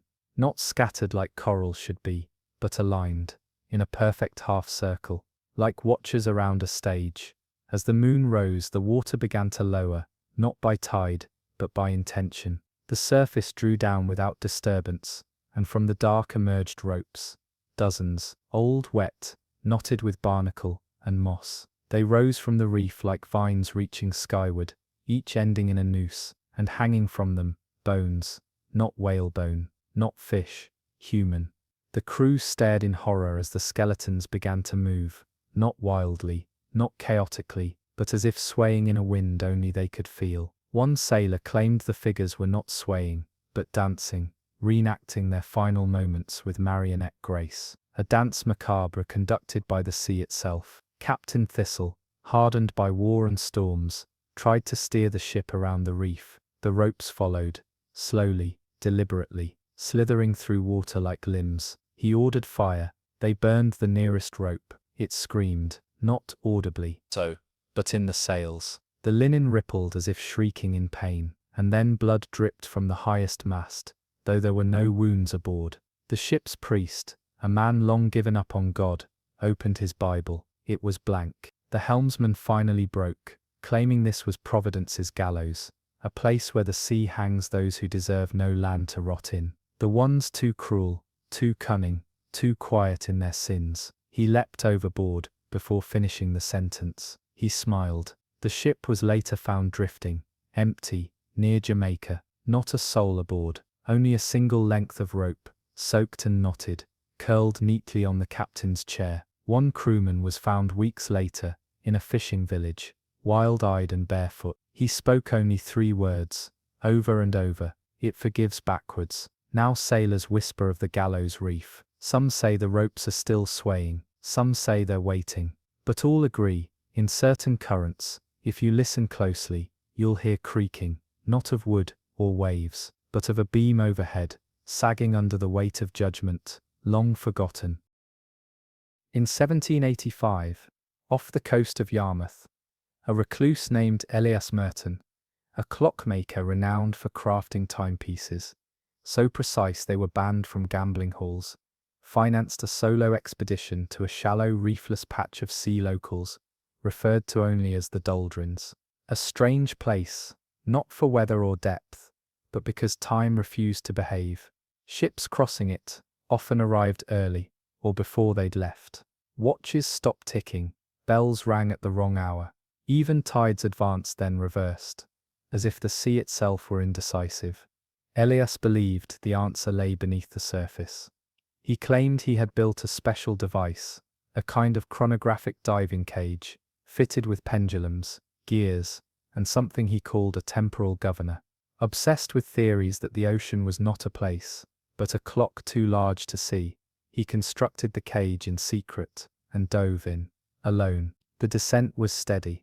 At 60 feet, observers reported no bubbles. At 80, no ripples. By 100, the chain began to tick, not creak. Each movement of the winch echoed like a metronome, measured, deliberate. Then it stopped. They waited.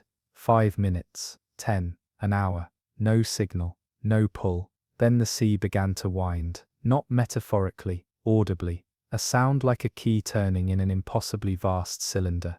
The air above grew heavy. The sun pulsed. And then, the cage returned. But Elias was gone. In his place, a pocket watch that no one recognized. It ticked backward. It could not be opened. Its glass face was warm. Beneath it, a folded page of parchment, soaked but legible, bearing a sketch of the ocean floor. A clock face, 30 miles across, marked not with numbers, but with dates, some from the past, some that hadn't happened yet, some scratched out. The watch now sits in the vault of an anonymous museum. It never ticks in daylight, only at night, and only when you're not looking. Visitors report strange dreams afterward. Vast spirals of brass beneath the waves, a chime that turns skin to salt, and a figure in a diving suit with no face, only gears turning in slow, painful sync. They say Elias didn't drown, he joined. He became one cog in something far older, far deeper, and far less concerned with minutes than with eras. So if your watch ever stops while near the sea, don't wind it. It might already be ticking, just not here.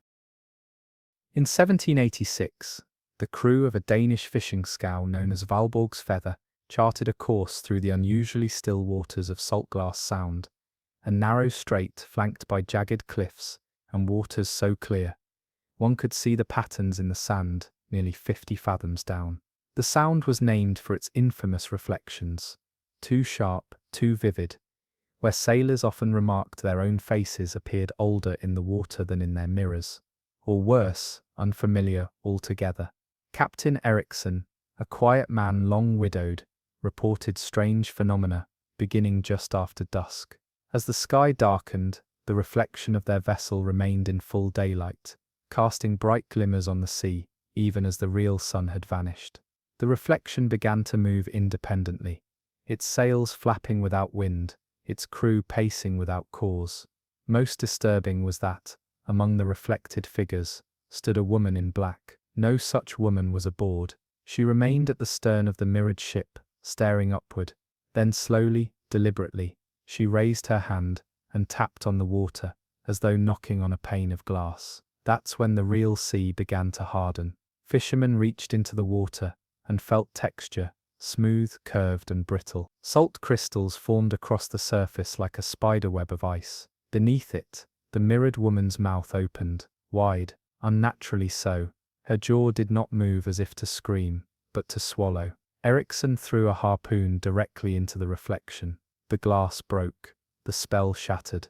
The water became water again, but something had changed. That night, Ericsson found a lock of dark hair beneath his pillow, tied with a silver ring, identical to the one worn by his long-dead wife. Several crew members awoke coughing seawater, though none had drowned. One was found wandering the deck whispering, "She remembers who left. She remembers the vow." Later, the ship's hull began to weep salt. Not just dampness, tears. Thin streams of salt water dripped from the nails, bleeding through the wood with the rhythm of a grieving heart. The mast cracked not in a storm, but on a windless day, split by a moan heard nowhere else but below deck, in the dark. Local law now warns that the widow of Saltglass Sound still waits beneath that mirrored sea. Some say she is not a ghost, but a memory, sharpened into form by sorrow.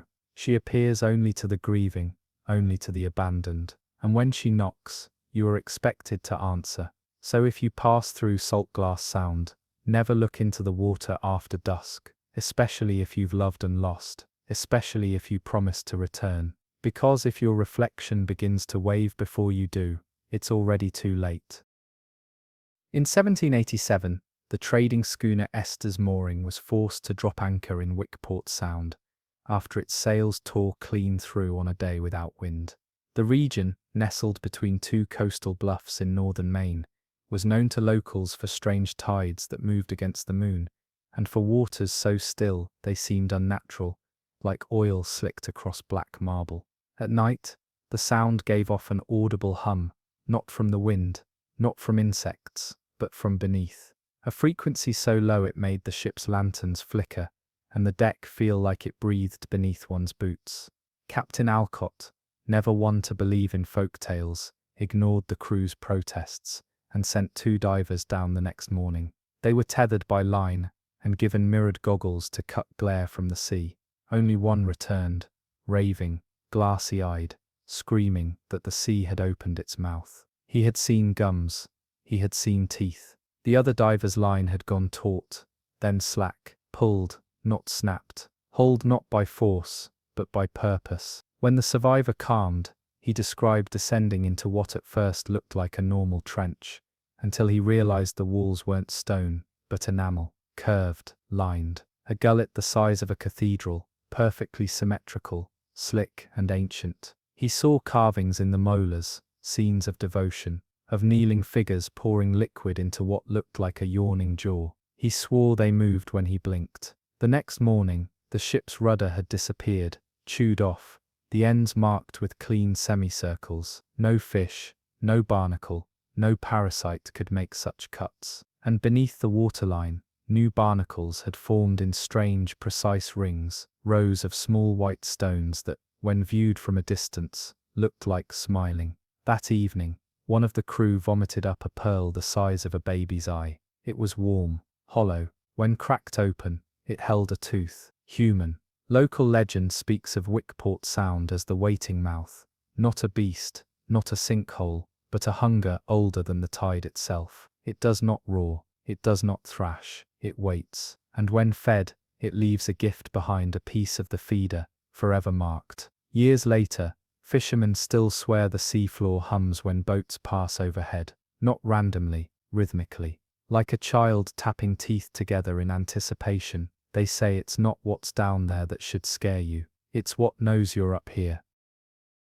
In 1788, aboard the Royal Survey vessel, the Bryling Star, an expedition was dispatched from Plymouth, under commission of the Crown, to chart an unmarked oceanic void between Iceland and Greenland, an area dismissed on all maps simply as voided water, where even merchant records were suspiciously thin. The ship's purpose was clear: to plot what others dared not. At first, the voyage was uneventful, almost suspiciously so: fair weather, obedient tides, and no sight of another vessel for days. But the moment they crossed a certain invisible threshold, the precise position, recorded as 67°41, Nen, 20°05, all compasses aboard the ship, collapsed inward. Not the needles.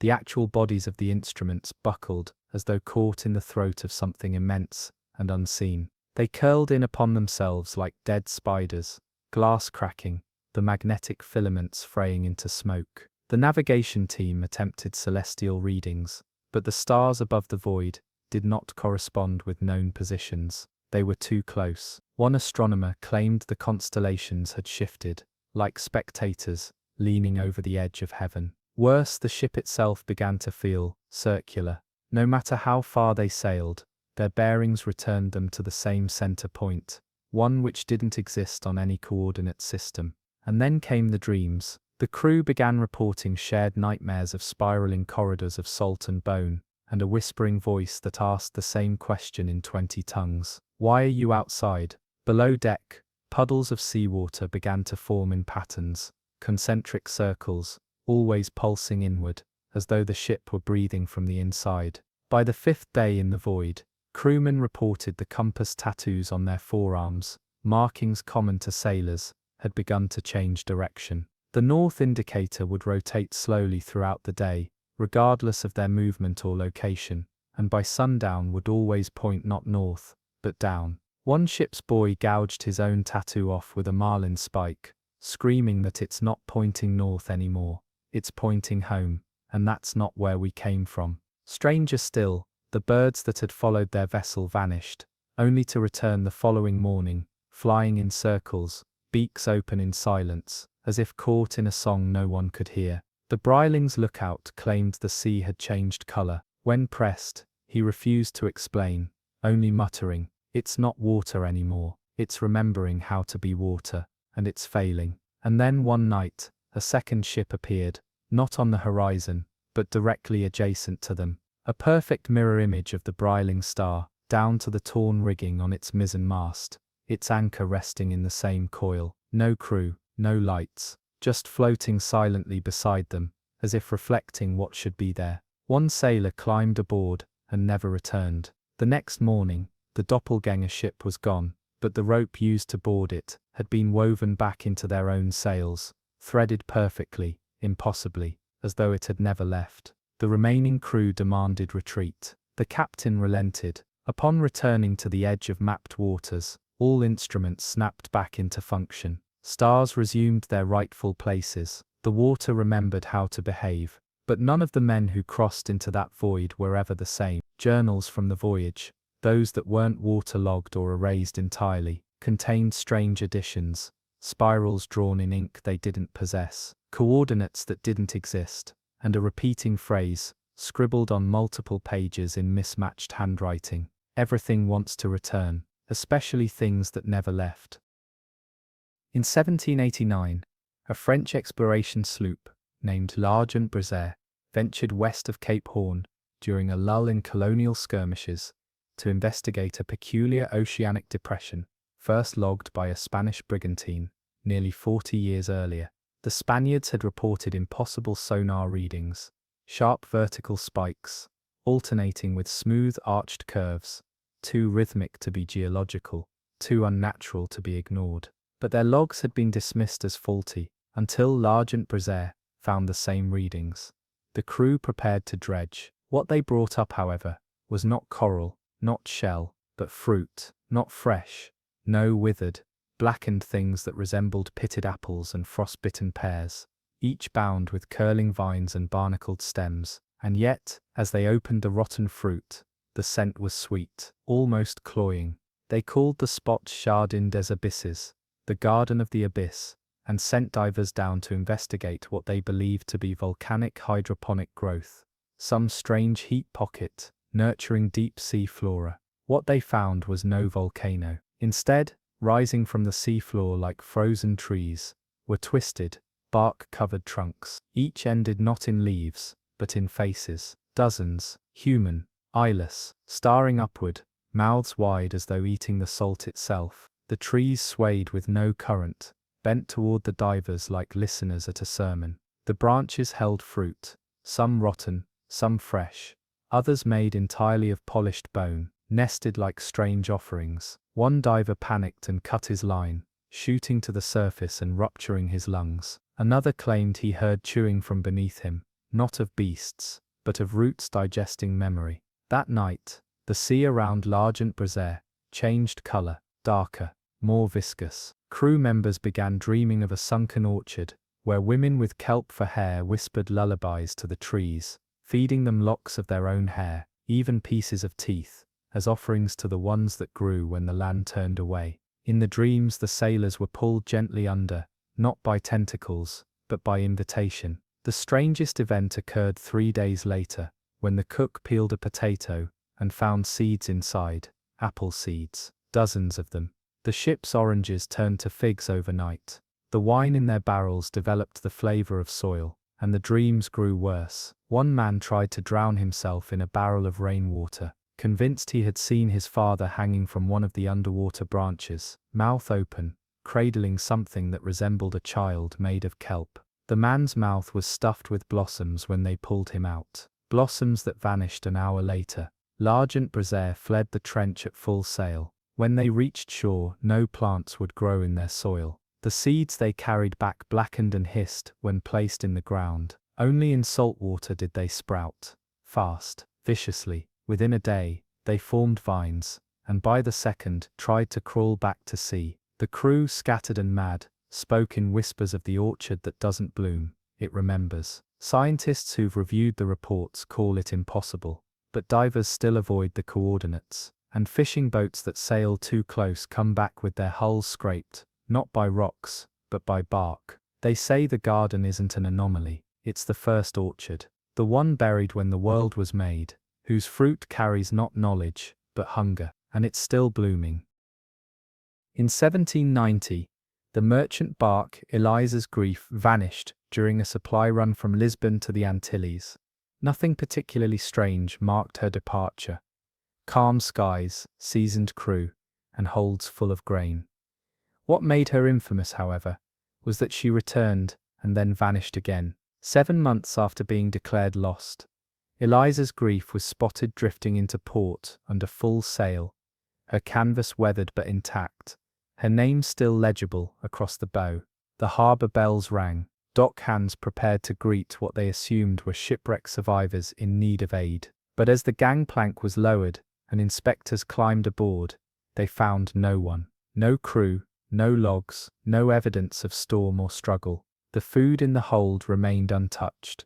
The water casks were full. The only disturbance was in the captain's quarters, where someone had etched, with near religious precision, a journal entry directly into the wall with the ship's compass needle. It read, "She swallowed us, and spat me back. She will not be so generous again." This would be chilling enough on its own, if not for the second part of the story. 6 months after the ship was towed in and quarantined, a Portuguese whaler named Madre de Profundezas reported an impossible sight while trawling near the Azores. The Eliza's Grief, sailing in the opposite direction, her sails pristine, crew visible, captain at the helm. Thinking it some hoax or coincidence, the whalers attempted contact, but when they grew closer, they saw something else entirely. The crew wasn't alive, not in the usual sense. Each moved with perfect synchronicity, shoulders turning at the same angle, feet striking in unison,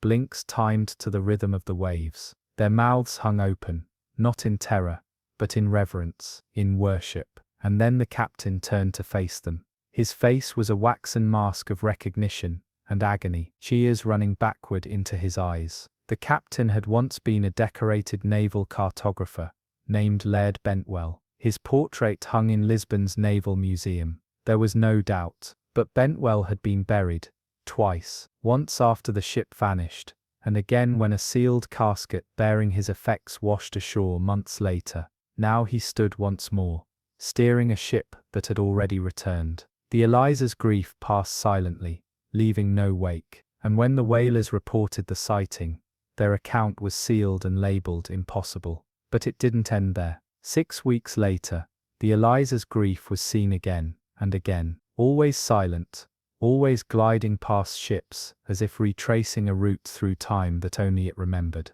Each time, her sails were in a slightly different condition, her flag tattered, then renewed. Sometimes the hull bore barnacles, other times, it gleamed like it had just left dry dock, and always the same captain. The Portuguese church declared the vessel a ghost, a tide-locked soul endlessly navigating the sins of its own wake. Locals began calling it O Afundado Vezes Dies, the one who sank twice, and sailors told tales of ships that crossed her path returning to harbour changed, logs rewritten in hands that weren't the scribes, crew members aging decades overnight, a dog once found on board that only barked in reverse. Most disturbing of all, the copy of Bentwell's journal recovered with the ship's wreckage. When compared with the one etched into the wall, the entries matched, down to the last letter.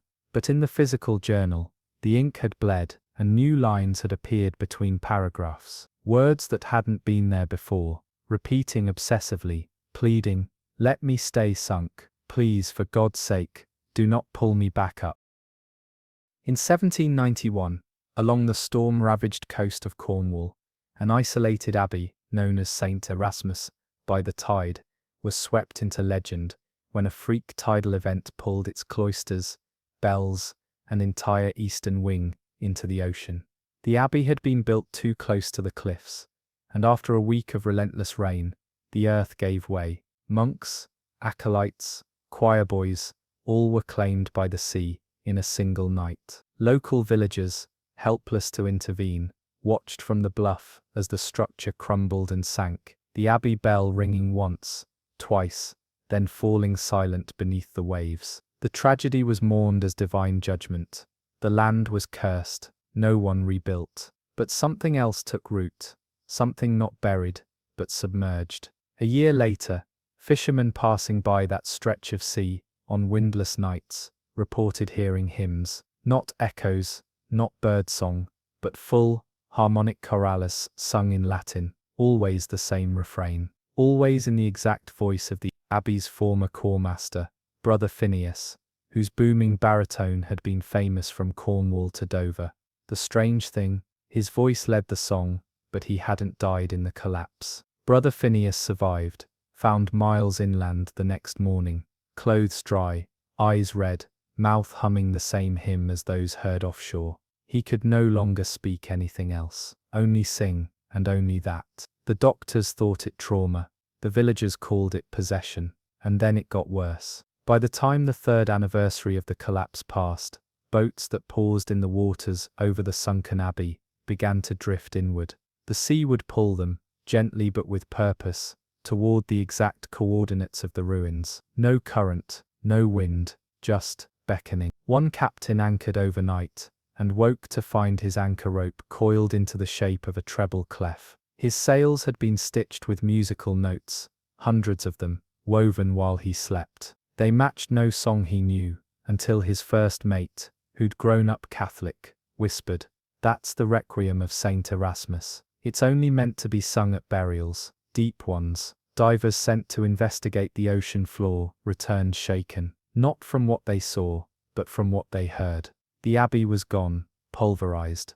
But beneath the sediment, marble pews lay intact, their cushions somehow preserved. Stained glass fragments still gleamed, and where the altar had been, coral had formed in the shape of a throat, a massive gaping hole with ridged sides like vocal cords. One diver reported hearing his mother's voice singing from inside it. She had died when he was a child. He attempted to swim in, only his mask was recovered. Back on shore, Brother Phineas finally stopped singing. He died suddenly, mid-verse. His mouth sealed shut, not with rigor mortis, but with stone. Tiny calcified ridges had formed around his lips, like barnacles clamping tight. When his body was autopsied, doctors found salt water in his lungs, and sheet music carved into the walls of his heart. Today, that stretch of water is avoided. Charts mark it as unsafe, in bold red print, though no wreckage has occurred there since. Boats steer clear,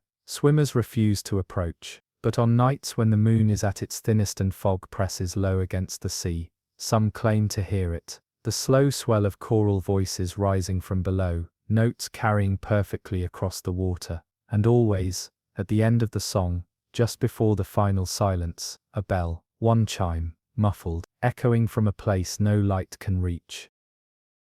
In 1792, the Royal Coastal Authority received a peculiar request from a shipping vessel returning from Nova Scotia, confirmation of a newly built lighthouse on Deadman's Crest, a craggy and uninhabitable rock outcrop, infamous for wrecks. The request was curious. No construction had been authorized, no architectural reports filed, yet the crew insisted they'd passed the shoals during a fog-heavy night and witnessed a towering lighthouse, coal-black and silent, beaming a deep red light across the sea, not rotating, not flickering, but holding steady like a staring eye. The captain described it as comforting and wrong, like seeing a childhood home filled with strangers. A second vessel confirmed the sighting days later, and then a third. But when authorities sent a scouting party to investigate Deadman's Crest, they found nothing. No structure, no tools, not even a footprint. Only strange, charred rocks, ones not native to the region, arranged in a tight spiral at the island's apex. Even stranger, the team's navigational equipment had spun wildly near the rocks, and one sailor's watch ticked backward until they returned to the boat. A geologist among them swore the ground itself was repelling age.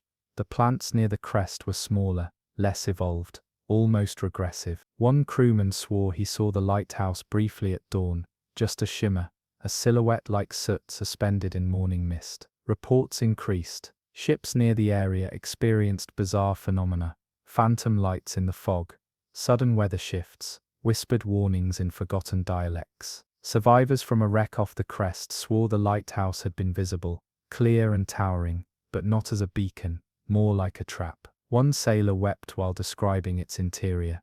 No stairs, just mirrors. Mirrors showing faces that looked like mine but aged, starved, lost. And they moved when I didn't. He was never seen again. Legends began to spread among sailors, stories of the reverse light, a spectral beam that didn't guide but called, turning compasses inward and hearts away from land. A folk song emerged, sung only in whispers. If the light is red, your blood's been red. If the tower's tall, you'll hear the call. And if you pass through fog that swells, you'll find yourself in someone else. A historian from Portsmouth became obsessed, tracing accounts of similar sightings back to the 1600s. In coastal logs, he found references to a lantern of the folded deep, always described in black, always appearing only to those near death or harboring guilt. The lighthouse, some believed, was not a structure at all, but an echo, a relic of a place where decisions were weighed and fates redirected, a threshold, of sorts, one that drifted, one that chose. In 1794 the reports ceased, not gradually, but all at once. No more sightings, no more phantom light. Deadman's Crest remained as it always had, barren, sharp, silent. But on one last voyage, a captain from the St. Cressida etched a message into the helm of his ship, before jumping overboard within sight of the outcrop. The message read, "It forgives nothing. It only shows you the path you are already walking. The rest is illusion, and in some seafarers' tales, the lighthouse still returns seen only by those whose journeys are nearing their end. It does not warn, it remembers, and it makes certain you do too." In 1793, during an expedition to chart the deep waters west of St. Helena, a British naval crew aboard the HMS Viridian deployed sounding equipment into an abyssal trench, recently opened by seismic activity. Though their instruments were rudimentary compared to today's, the readings suggested the trench floor curved not downward, but outward, like a bowl being exhaled from below. The anomaly puzzled their geographer, who requested divers be sent down during a rare lull in the waves. They descended in iron-weighted diving bells, tethered with thick hempen ropes and pulleys, manually controlled. What they reported, before their voices dissolved into stammering silence, would become one of the most buried and denied maritime incidents of the 18th century. Beneath the water, within that new-birthed rift in the seafloor, stood a structure, a cathedral, immense and spiraling, like a conch shell, fashioned by a god of madness and coral. Its doors were open, yawning, and its windows glowed with a light not cast from above, but burning from within the walls themselves. There were no statues, no crucifixes, no script, yet everything within exuded worship, not of a deity, but of motion. All surfaces swirled inward, all columns twisted like bones being wrung dry. The divers, tethered together, entered the spiral archway against orders, drawn by a sound they described later as a hymn hummed by 1,000 miles of ocean. The further they descended into the structure, the less their ears perceived water at all. One claimed he saw pages of scripture made from pressed seaweed, inked with diagrams of the human spine splitting into barnacles. Another felt his breath synchronizing with the pulse of the cathedral itself, as if he were breathing with it, not within it. They never reached the end. The divers were hauled up, unconscious, their skin pale but not cold, each with a sliver of opalescent shell embedded behind their left ear. Over the next several days they began drawing elaborate, circular maps of places they claimed existed between crush and current, places where time dissolved like salt in the mouth. They spoke in riddles, sang in unison, and wept when shown a compass. Every map they drew was confiscated. The divers were declared unfit for duty and sent back to London, where all records of their account were buried beneath administrative nonsense and polite denials. And yet, strange tales leaked from St. Helena for years. A whaling vessel found a ring of sea lions floating in perfect formation, as if sleeping around an invisible altar. A small boy, washed ashore after a storm, claimed he had escaped the spiral church where water goes to pray. His mother insisted they'd never left land. Fishermen began carving spirals into their oars for protection, claiming it warded off dreams in which a voice whispered, "Join us before the shell closes again." Decades later, a naturalist reported sonar reflections resembling the shape of an ammonite deep beneath the trench, a nautilus spiral thousands of meters wide. But before he could publish, he vanished. Only his notebook remained, waterlogged and warped, yet one sentence was still legible on the final page. "The spiral is not a building, it is a mouth. It sings because it is hungry." And so the Nautilus Cathedral remains unlisted, unspoken, but not unfelt. Sailors who pass St. Helena sometimes pause for no reason, caught mid-prayer or mid-song, staring into nothing with the eerie feeling that somewhere far below, a place built by nothing human still waits, still breathes, and still listens for those who will one day return, not to worship, but to become the hymn themselves. In the late autumn of 1794, a Norwegian trading vessel, known as the Oscar Ladden's Wager, encountered a strange glimmer on the water, while navigating the Greenland Sea, far from any coast, lighthouse, or other vessel. It was a light that shimmered without flicker, golden like an oil lamp, yet wholly unsupported by mast, ship, or flame. Suspended just above the waves, it danced as if tethered to some invisible thread, always at the edge of their path, no matter how they turned. Captain Calais Peterson, a rational man with years of uneventful crossings, assumed a hallucination born of sun glare or weathered eyes. That is, until they adjusted course to approach the light directly, and it moved, not forward or backward, but sideways, like a spider scampering across a taut silk thread.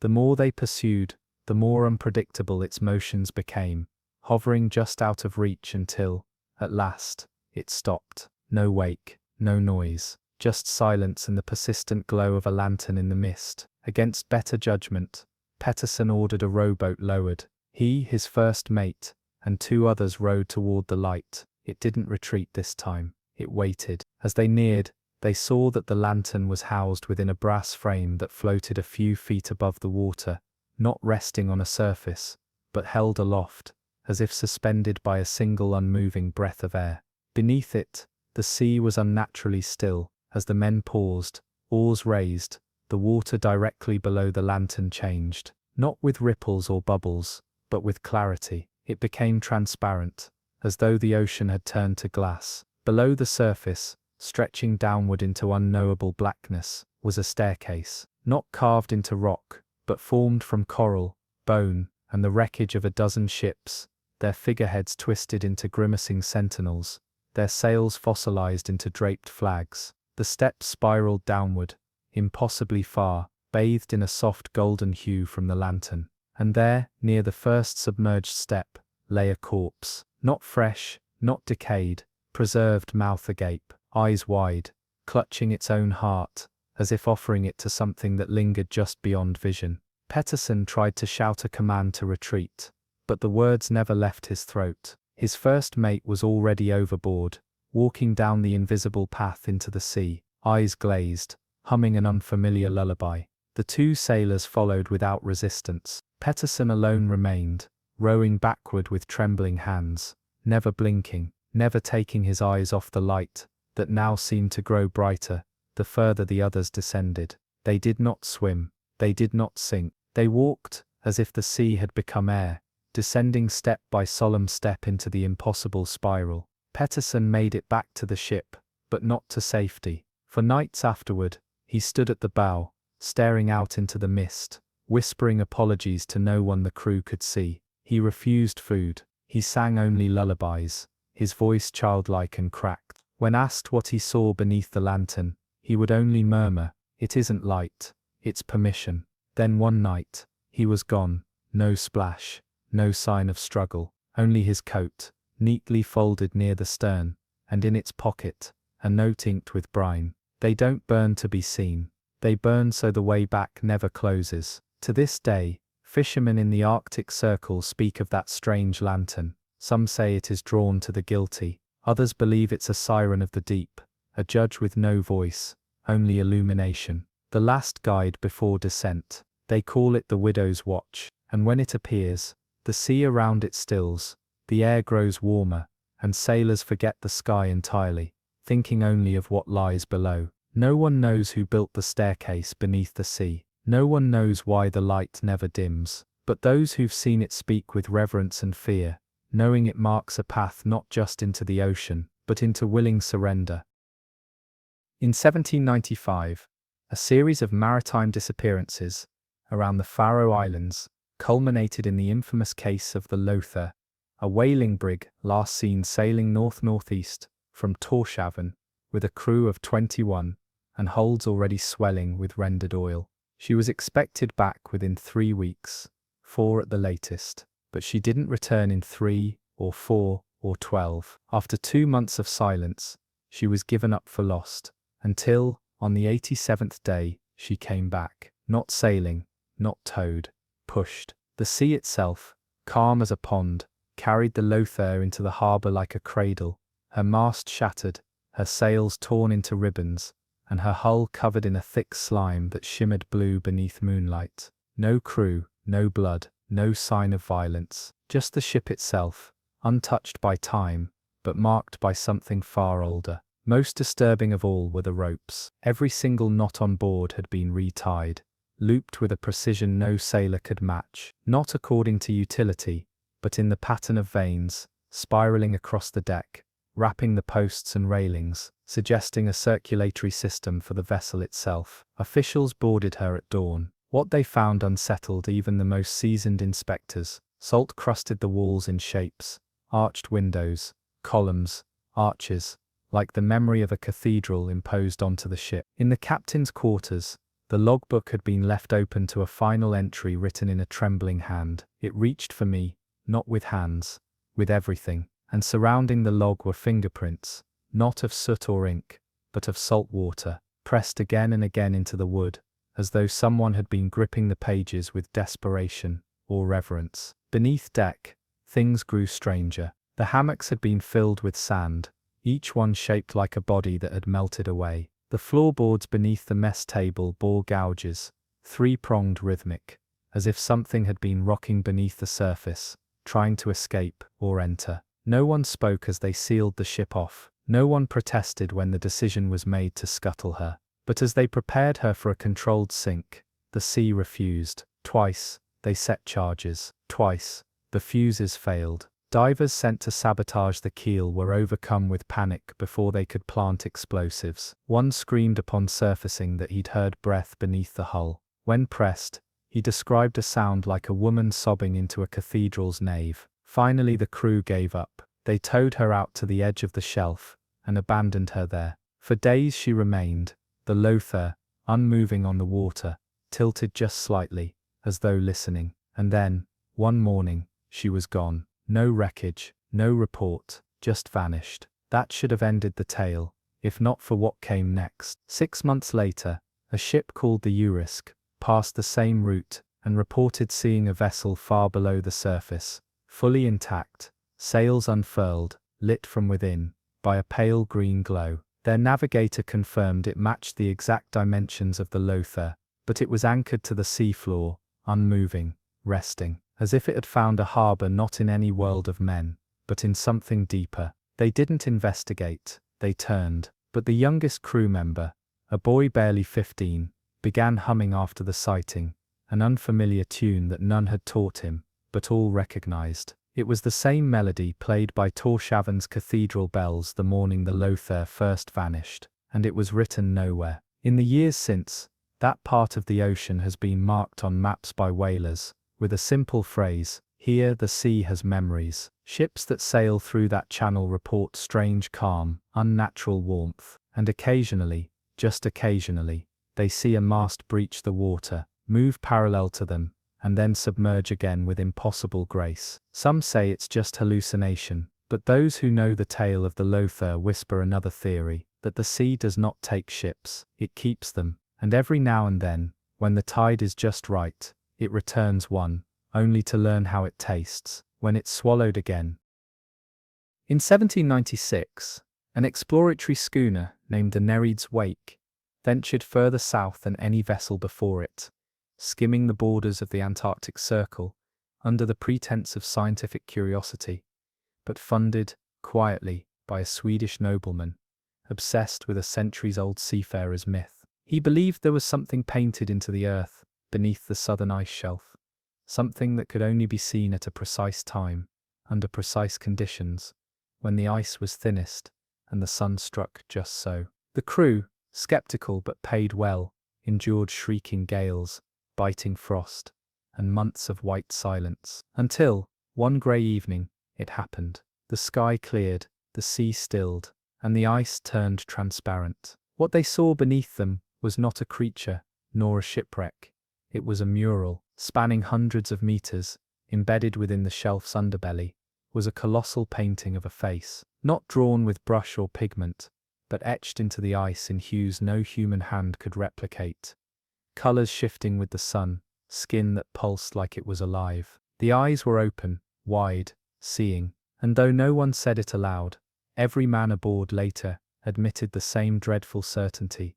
The face was looking back at them, and it was aware. The details were impossibly clear, wrinkles that mimicked cartography, eyes reflecting constellations that hadn't yet been charted, teeth sealed by cracks in the ice that occasionally bled with a pinkish mist when the wind pressed too hard. Some said it looked like an angel, others, like a child, but all agreed it was human. They dropped no anchor. The waters were glass, too delicate to disturb. Still, curiosity clawed at them, and the captain, against all instinct, ordered a lifeboat lowered to drift directly above the mural. 5 men rowed out. Only 4 returned. The missing man had leaned over, weeping, claiming the face had spoken his name. He reached downward with bare hands and vanished, into the ice, not beneath it. There was no splash, no crack, only his coat left behind, its buttons frozen stiff in midair like he'd simply been unwritten. When the survivors returned, their eyes had changed, pale, slightly luminous, and wholly indifferent. They never spoke again. Back on board, the crew tried to log their findings, but all written descriptions faded within hours, the ink running as if the page wept, etchings melted, memory blurred, photographs exposed too early turned white. When they finally turned north, it was not by vote, it was by instinct, a deep, unspoken understanding that to stay longer would mean forgetting not just themselves, but everything that had ever been known. But the mural lingered in their minds. Some reported dreams of being trapped beneath glass, faces pressed around them, whispering hymns with frozen tongues. One man tore out his eyes, claiming he could still see her blinking. Months later, the Nereid's wake reached port, changed. The crew refused to speak of their voyage, and the nobleman who had funded the expedition vanished shortly after their return. His home, when searched, was found filled with floor-to-ceiling sketches of faces, thousands of them, each nearly identical, all smiling faintly. His final journal entry read, "She is not under the ice. The ice is just the lid. The eye was already open when I arrived." Modern satellite scans of the region occasionally pick up something strange, low-temperature anomalies, shaped like spirals, impossible reflections from the underside of the shelf, like light bouncing off a mirror that exists in no physical dimension. And sometimes researchers report hearing a tone, a single, sustained note when viewing footage in slow motion, a resonance so faint it vibrates only in the jaw. Those who still whisper of the Nereid's voyage call the face the first witness. They say she was painted into the earth when the world was young, watching to see if we would ever learn not to look back. And if we fail, she will remember us out loud. In 1797, a French convict ship named Le Criminel du went far off course during a winter storm while en route from Brest to penal colonies near the South Atlantic. With a skeleton crew and minimal supplies, it drifted far beyond safe coordinates, driven by currents that defied expectation. According to the single logbook recovered months later, the ship ran aground, not on land, but onto something described cryptically as a platform made of drowned wood and rusted breath. The surviving crew members claimed they'd discovered an impossible sight, a shipyard, not above water, but far below it. Anchored to the seafloor by spires of black coral, strung between jagged trenches and volcanic ridges, lay dozens of vessels in various states of construction. Hulls the size of cities, masts that had no sails, only rib cages, tools fashioned from whale ivory and teeth, and workers, not divers, not fish, but figures, slim, human-like, though swaying in unnatural rhythms. They did not surface, they did not speak, but they moved with synchronized, obsessive purpose, repairing hulls that had never touched sunlight. The convicts, desperate and delirious, watched in horrified awe as a new vessel was hauled into place, not by cranes or chains, but by immense tendrils of bioluminescent kelp that pulsed like muscle. The ship's frame glowed faintly, not painted, but alive. One man tried to sketch it, and clawed his own eyes 2 days later, muttering, "Too much symmetry, not meant for minds with skin." Another swore the ship, being built, bore the name of his own, carved into the beams before it ever wrecked. They had found, it seemed, a preemptive graveyard, a place where ships were not remembered, but predicted. One night, while anchored above the trench, a sound echoed from the depths. Not a wail, not a groan of tectonic plates, but the beating of war drums, low and slow, like timpani, underwater. Then the lights from the shipyard dimmed, one by one, and as they faded, the shadow of something immense passed beneath low criminal dew, longer than any ship ever built, dragging silence in its wake. The survivors described it as a leviathan made of scaffolding and storm clouds, its limbs jointed like cranes, eyes like frozen suns. When it vanished, the sea boiled. The ship drifted back to safety over the next week, like it had been released. Months later, a British trawler found low criminal dew adrift off the coast of Namibia, abandoned. Inside the captain's quarters were journal pages, scrawled in blood. They're not building to sail, they're building to rise. A fleet of memories that never were. Ghosts of futures scraped from timelines too broken to unfold. And on the deck, burned into the planks, by salt and sun, was a name never spoken in any known tongue, 7 syllables that twisted the mouth to say, and a warning beneath. When the last ship is finished, the tide will change direction. Deep sea scans in the South Atlantic sometimes report massive sonar shadows that move when unobserved, vanishing entirely when approached by submersibles. And on nights of the blackest moon, some sailors report hearing hammering from beneath the waves, not echoes, not pressure shifts, but true construction sounds, echoing up from nowhere. It is said there is a shipyard, where forgotten storms are forged into keels, where wrecks are remembered before they happen, and where the ocean builds not for rescue, but for rebellion. And when that fleet is done, we will not know they are coming. We will only wake to find harbors empty, and the sea higher than it should be. In the early spring of 1798, a fog bank unlike any in recorded history settled along a narrow corridor between Nova Scotia and Iceland, so dense that ships would vanish from view not yards away but inches. Navigators aboard the HMS Winthrop described it as a wet wool curtain hung by God himself. While most vessels avoided it, one daring merchant sloop, the Norna's Widow, chose to pass through the bank for speed, urged by a desperate captain trying to reach his ailing wife in Dover. What they encountered within the mist was neither a storm nor emptiness, but a sound, a ringing, singular, metallic, low, a bell. One toll, then silence. Then 3 more, slow, mournful, not mechanical, but alive, like the metal had lungs. The crew at first assumed a nearby lighthouse, though their charts showed nothing. Then panic set in. The ship's compass spun furiously, refusing to settle. Time seemed elastic, an hourglass shattered. Their meals rotted instantly. Their watches stopped. And then, just off the starboard side, they saw it, a tower rising from the sea, wrought in iron and coral, encrusted with barnacles and veined with algae, as if it had grown upward from the ocean floor, rather than being built by man. At its peak, a massive bell swung without motion, no rope, no wind, tolling on its own. With each strike, the sea stilled, and then shuddered.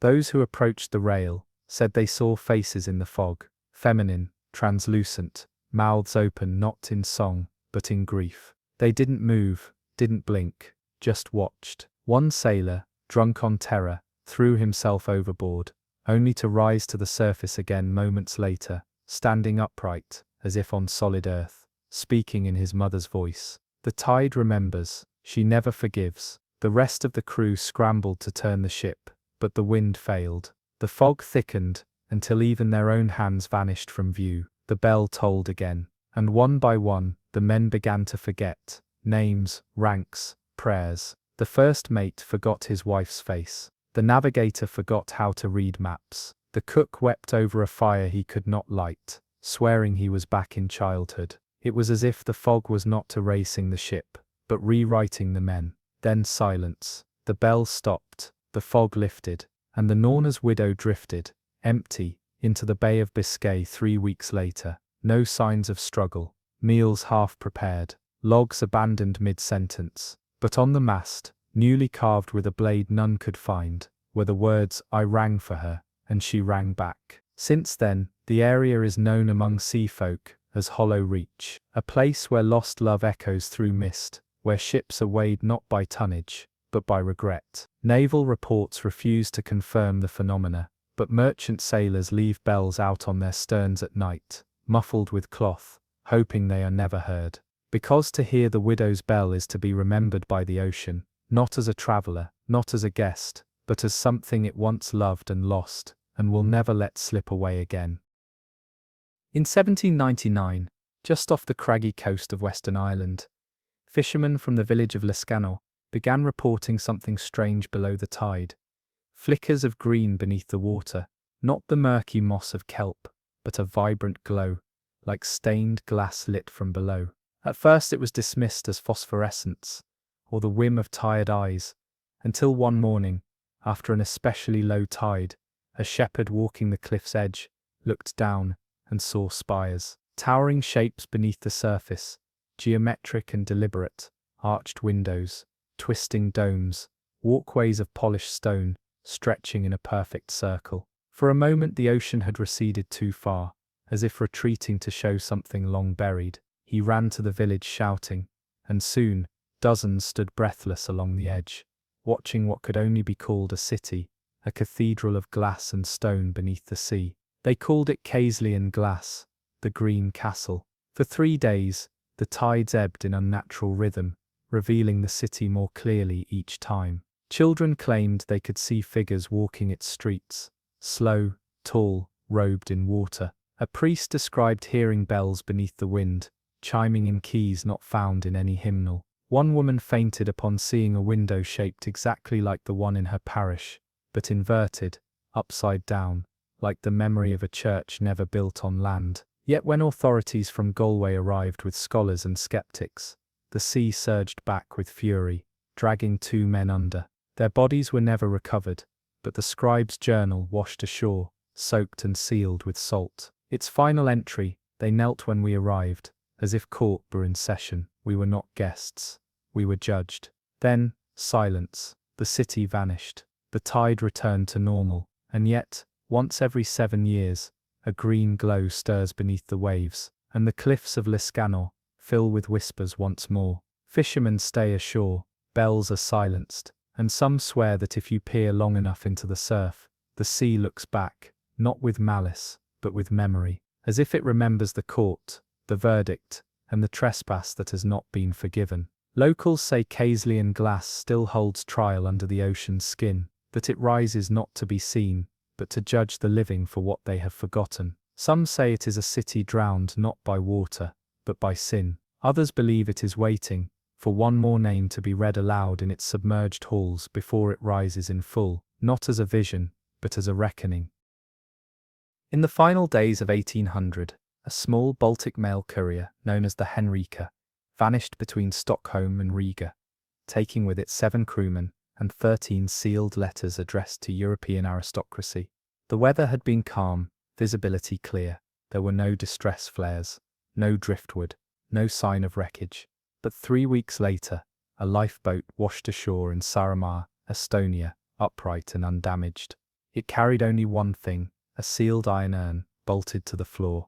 Etched into its surface were symbols not from any language, but from a type of runic braid that weaves letters into knots.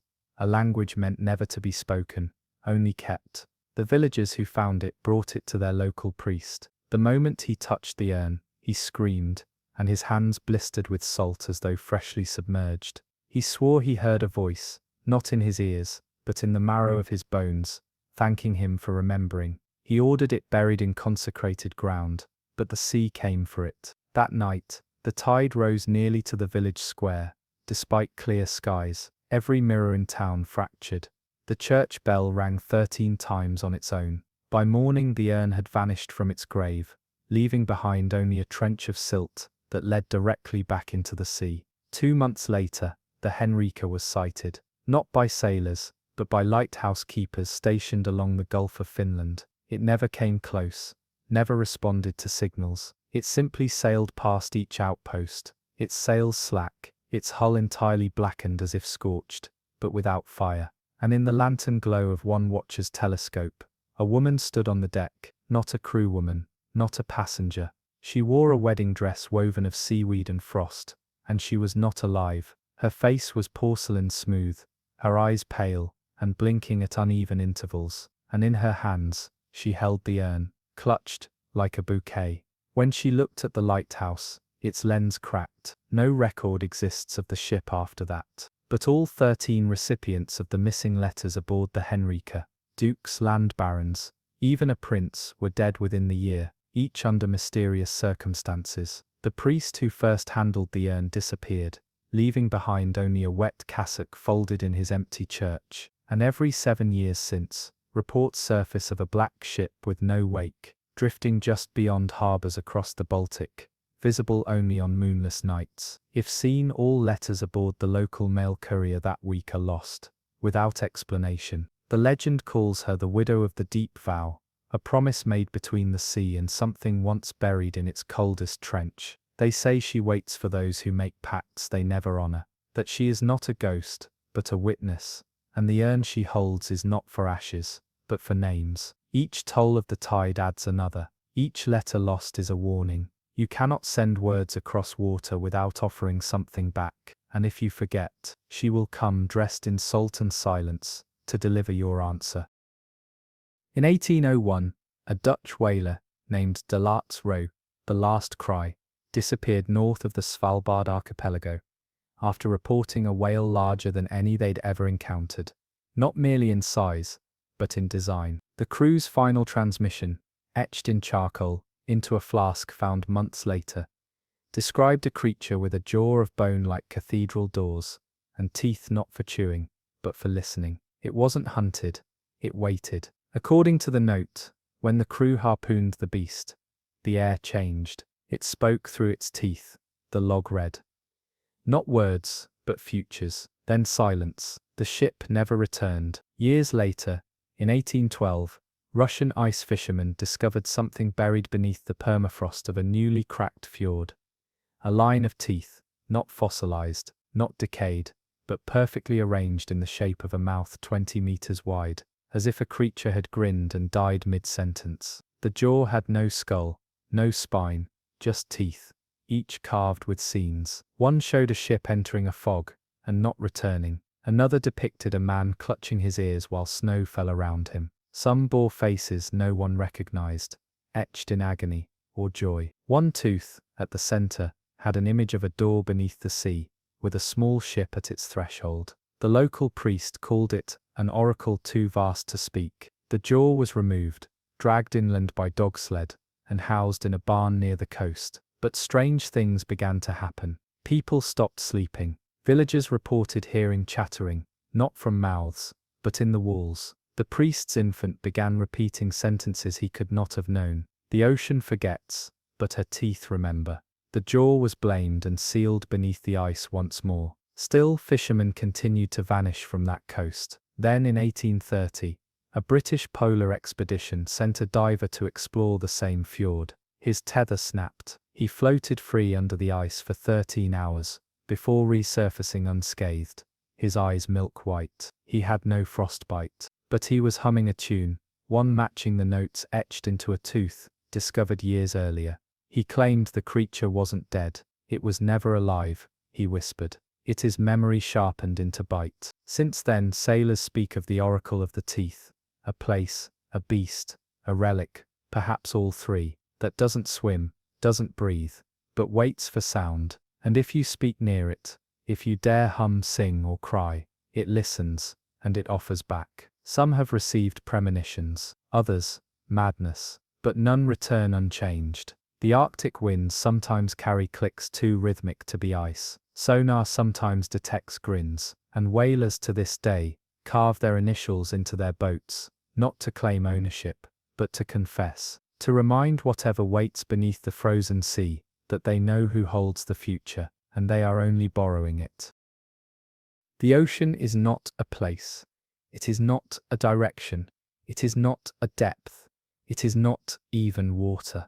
The ocean is memory, a sentient, infinite lung, exhaling secrets too old to whisper and too vast to name.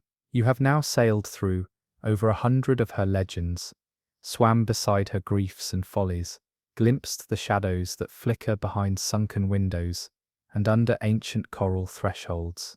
But you were never just a listener. You were noticed. You were heard. Because the sea never tells a story to entertain. She tells it to remember who is listening. You now know of the staircases carved beneath lanterns that breathe, of bells that toll for no mourner, but still summon the drowned, of ships that repair themselves in bone-lit yards below the crust of time. You have seen the cathedrals of glass under the ice, the cities that judge trespassers, and the vessels that return long after their crews have forgotten they ever lived. But these are not fables. These are not just stories. These are warnings etched in the tide. These are oaths. You see, the ocean does not die. It does not evolve. It does not forgive. It simply waits and remembers. And every so often, it reminds. Every sonar ping that returns a silence. Every fish that glows in ways we can't explain. Every ghost ship sighting written off as drunken eyes. These are signposts, not puzzles. They are mile markers on a road that winds backward into a time before time. The sea has no origin. The sea was there when origin was born. Before we carved ships, before we mapped coasts, before we even named the stars, there was already something beneath. It was not slumbering. It was not hiding. It was simply observing. You might feel safe now, in your warm bed, your screen humming with soft blue light, your breath steady, your lids heavy.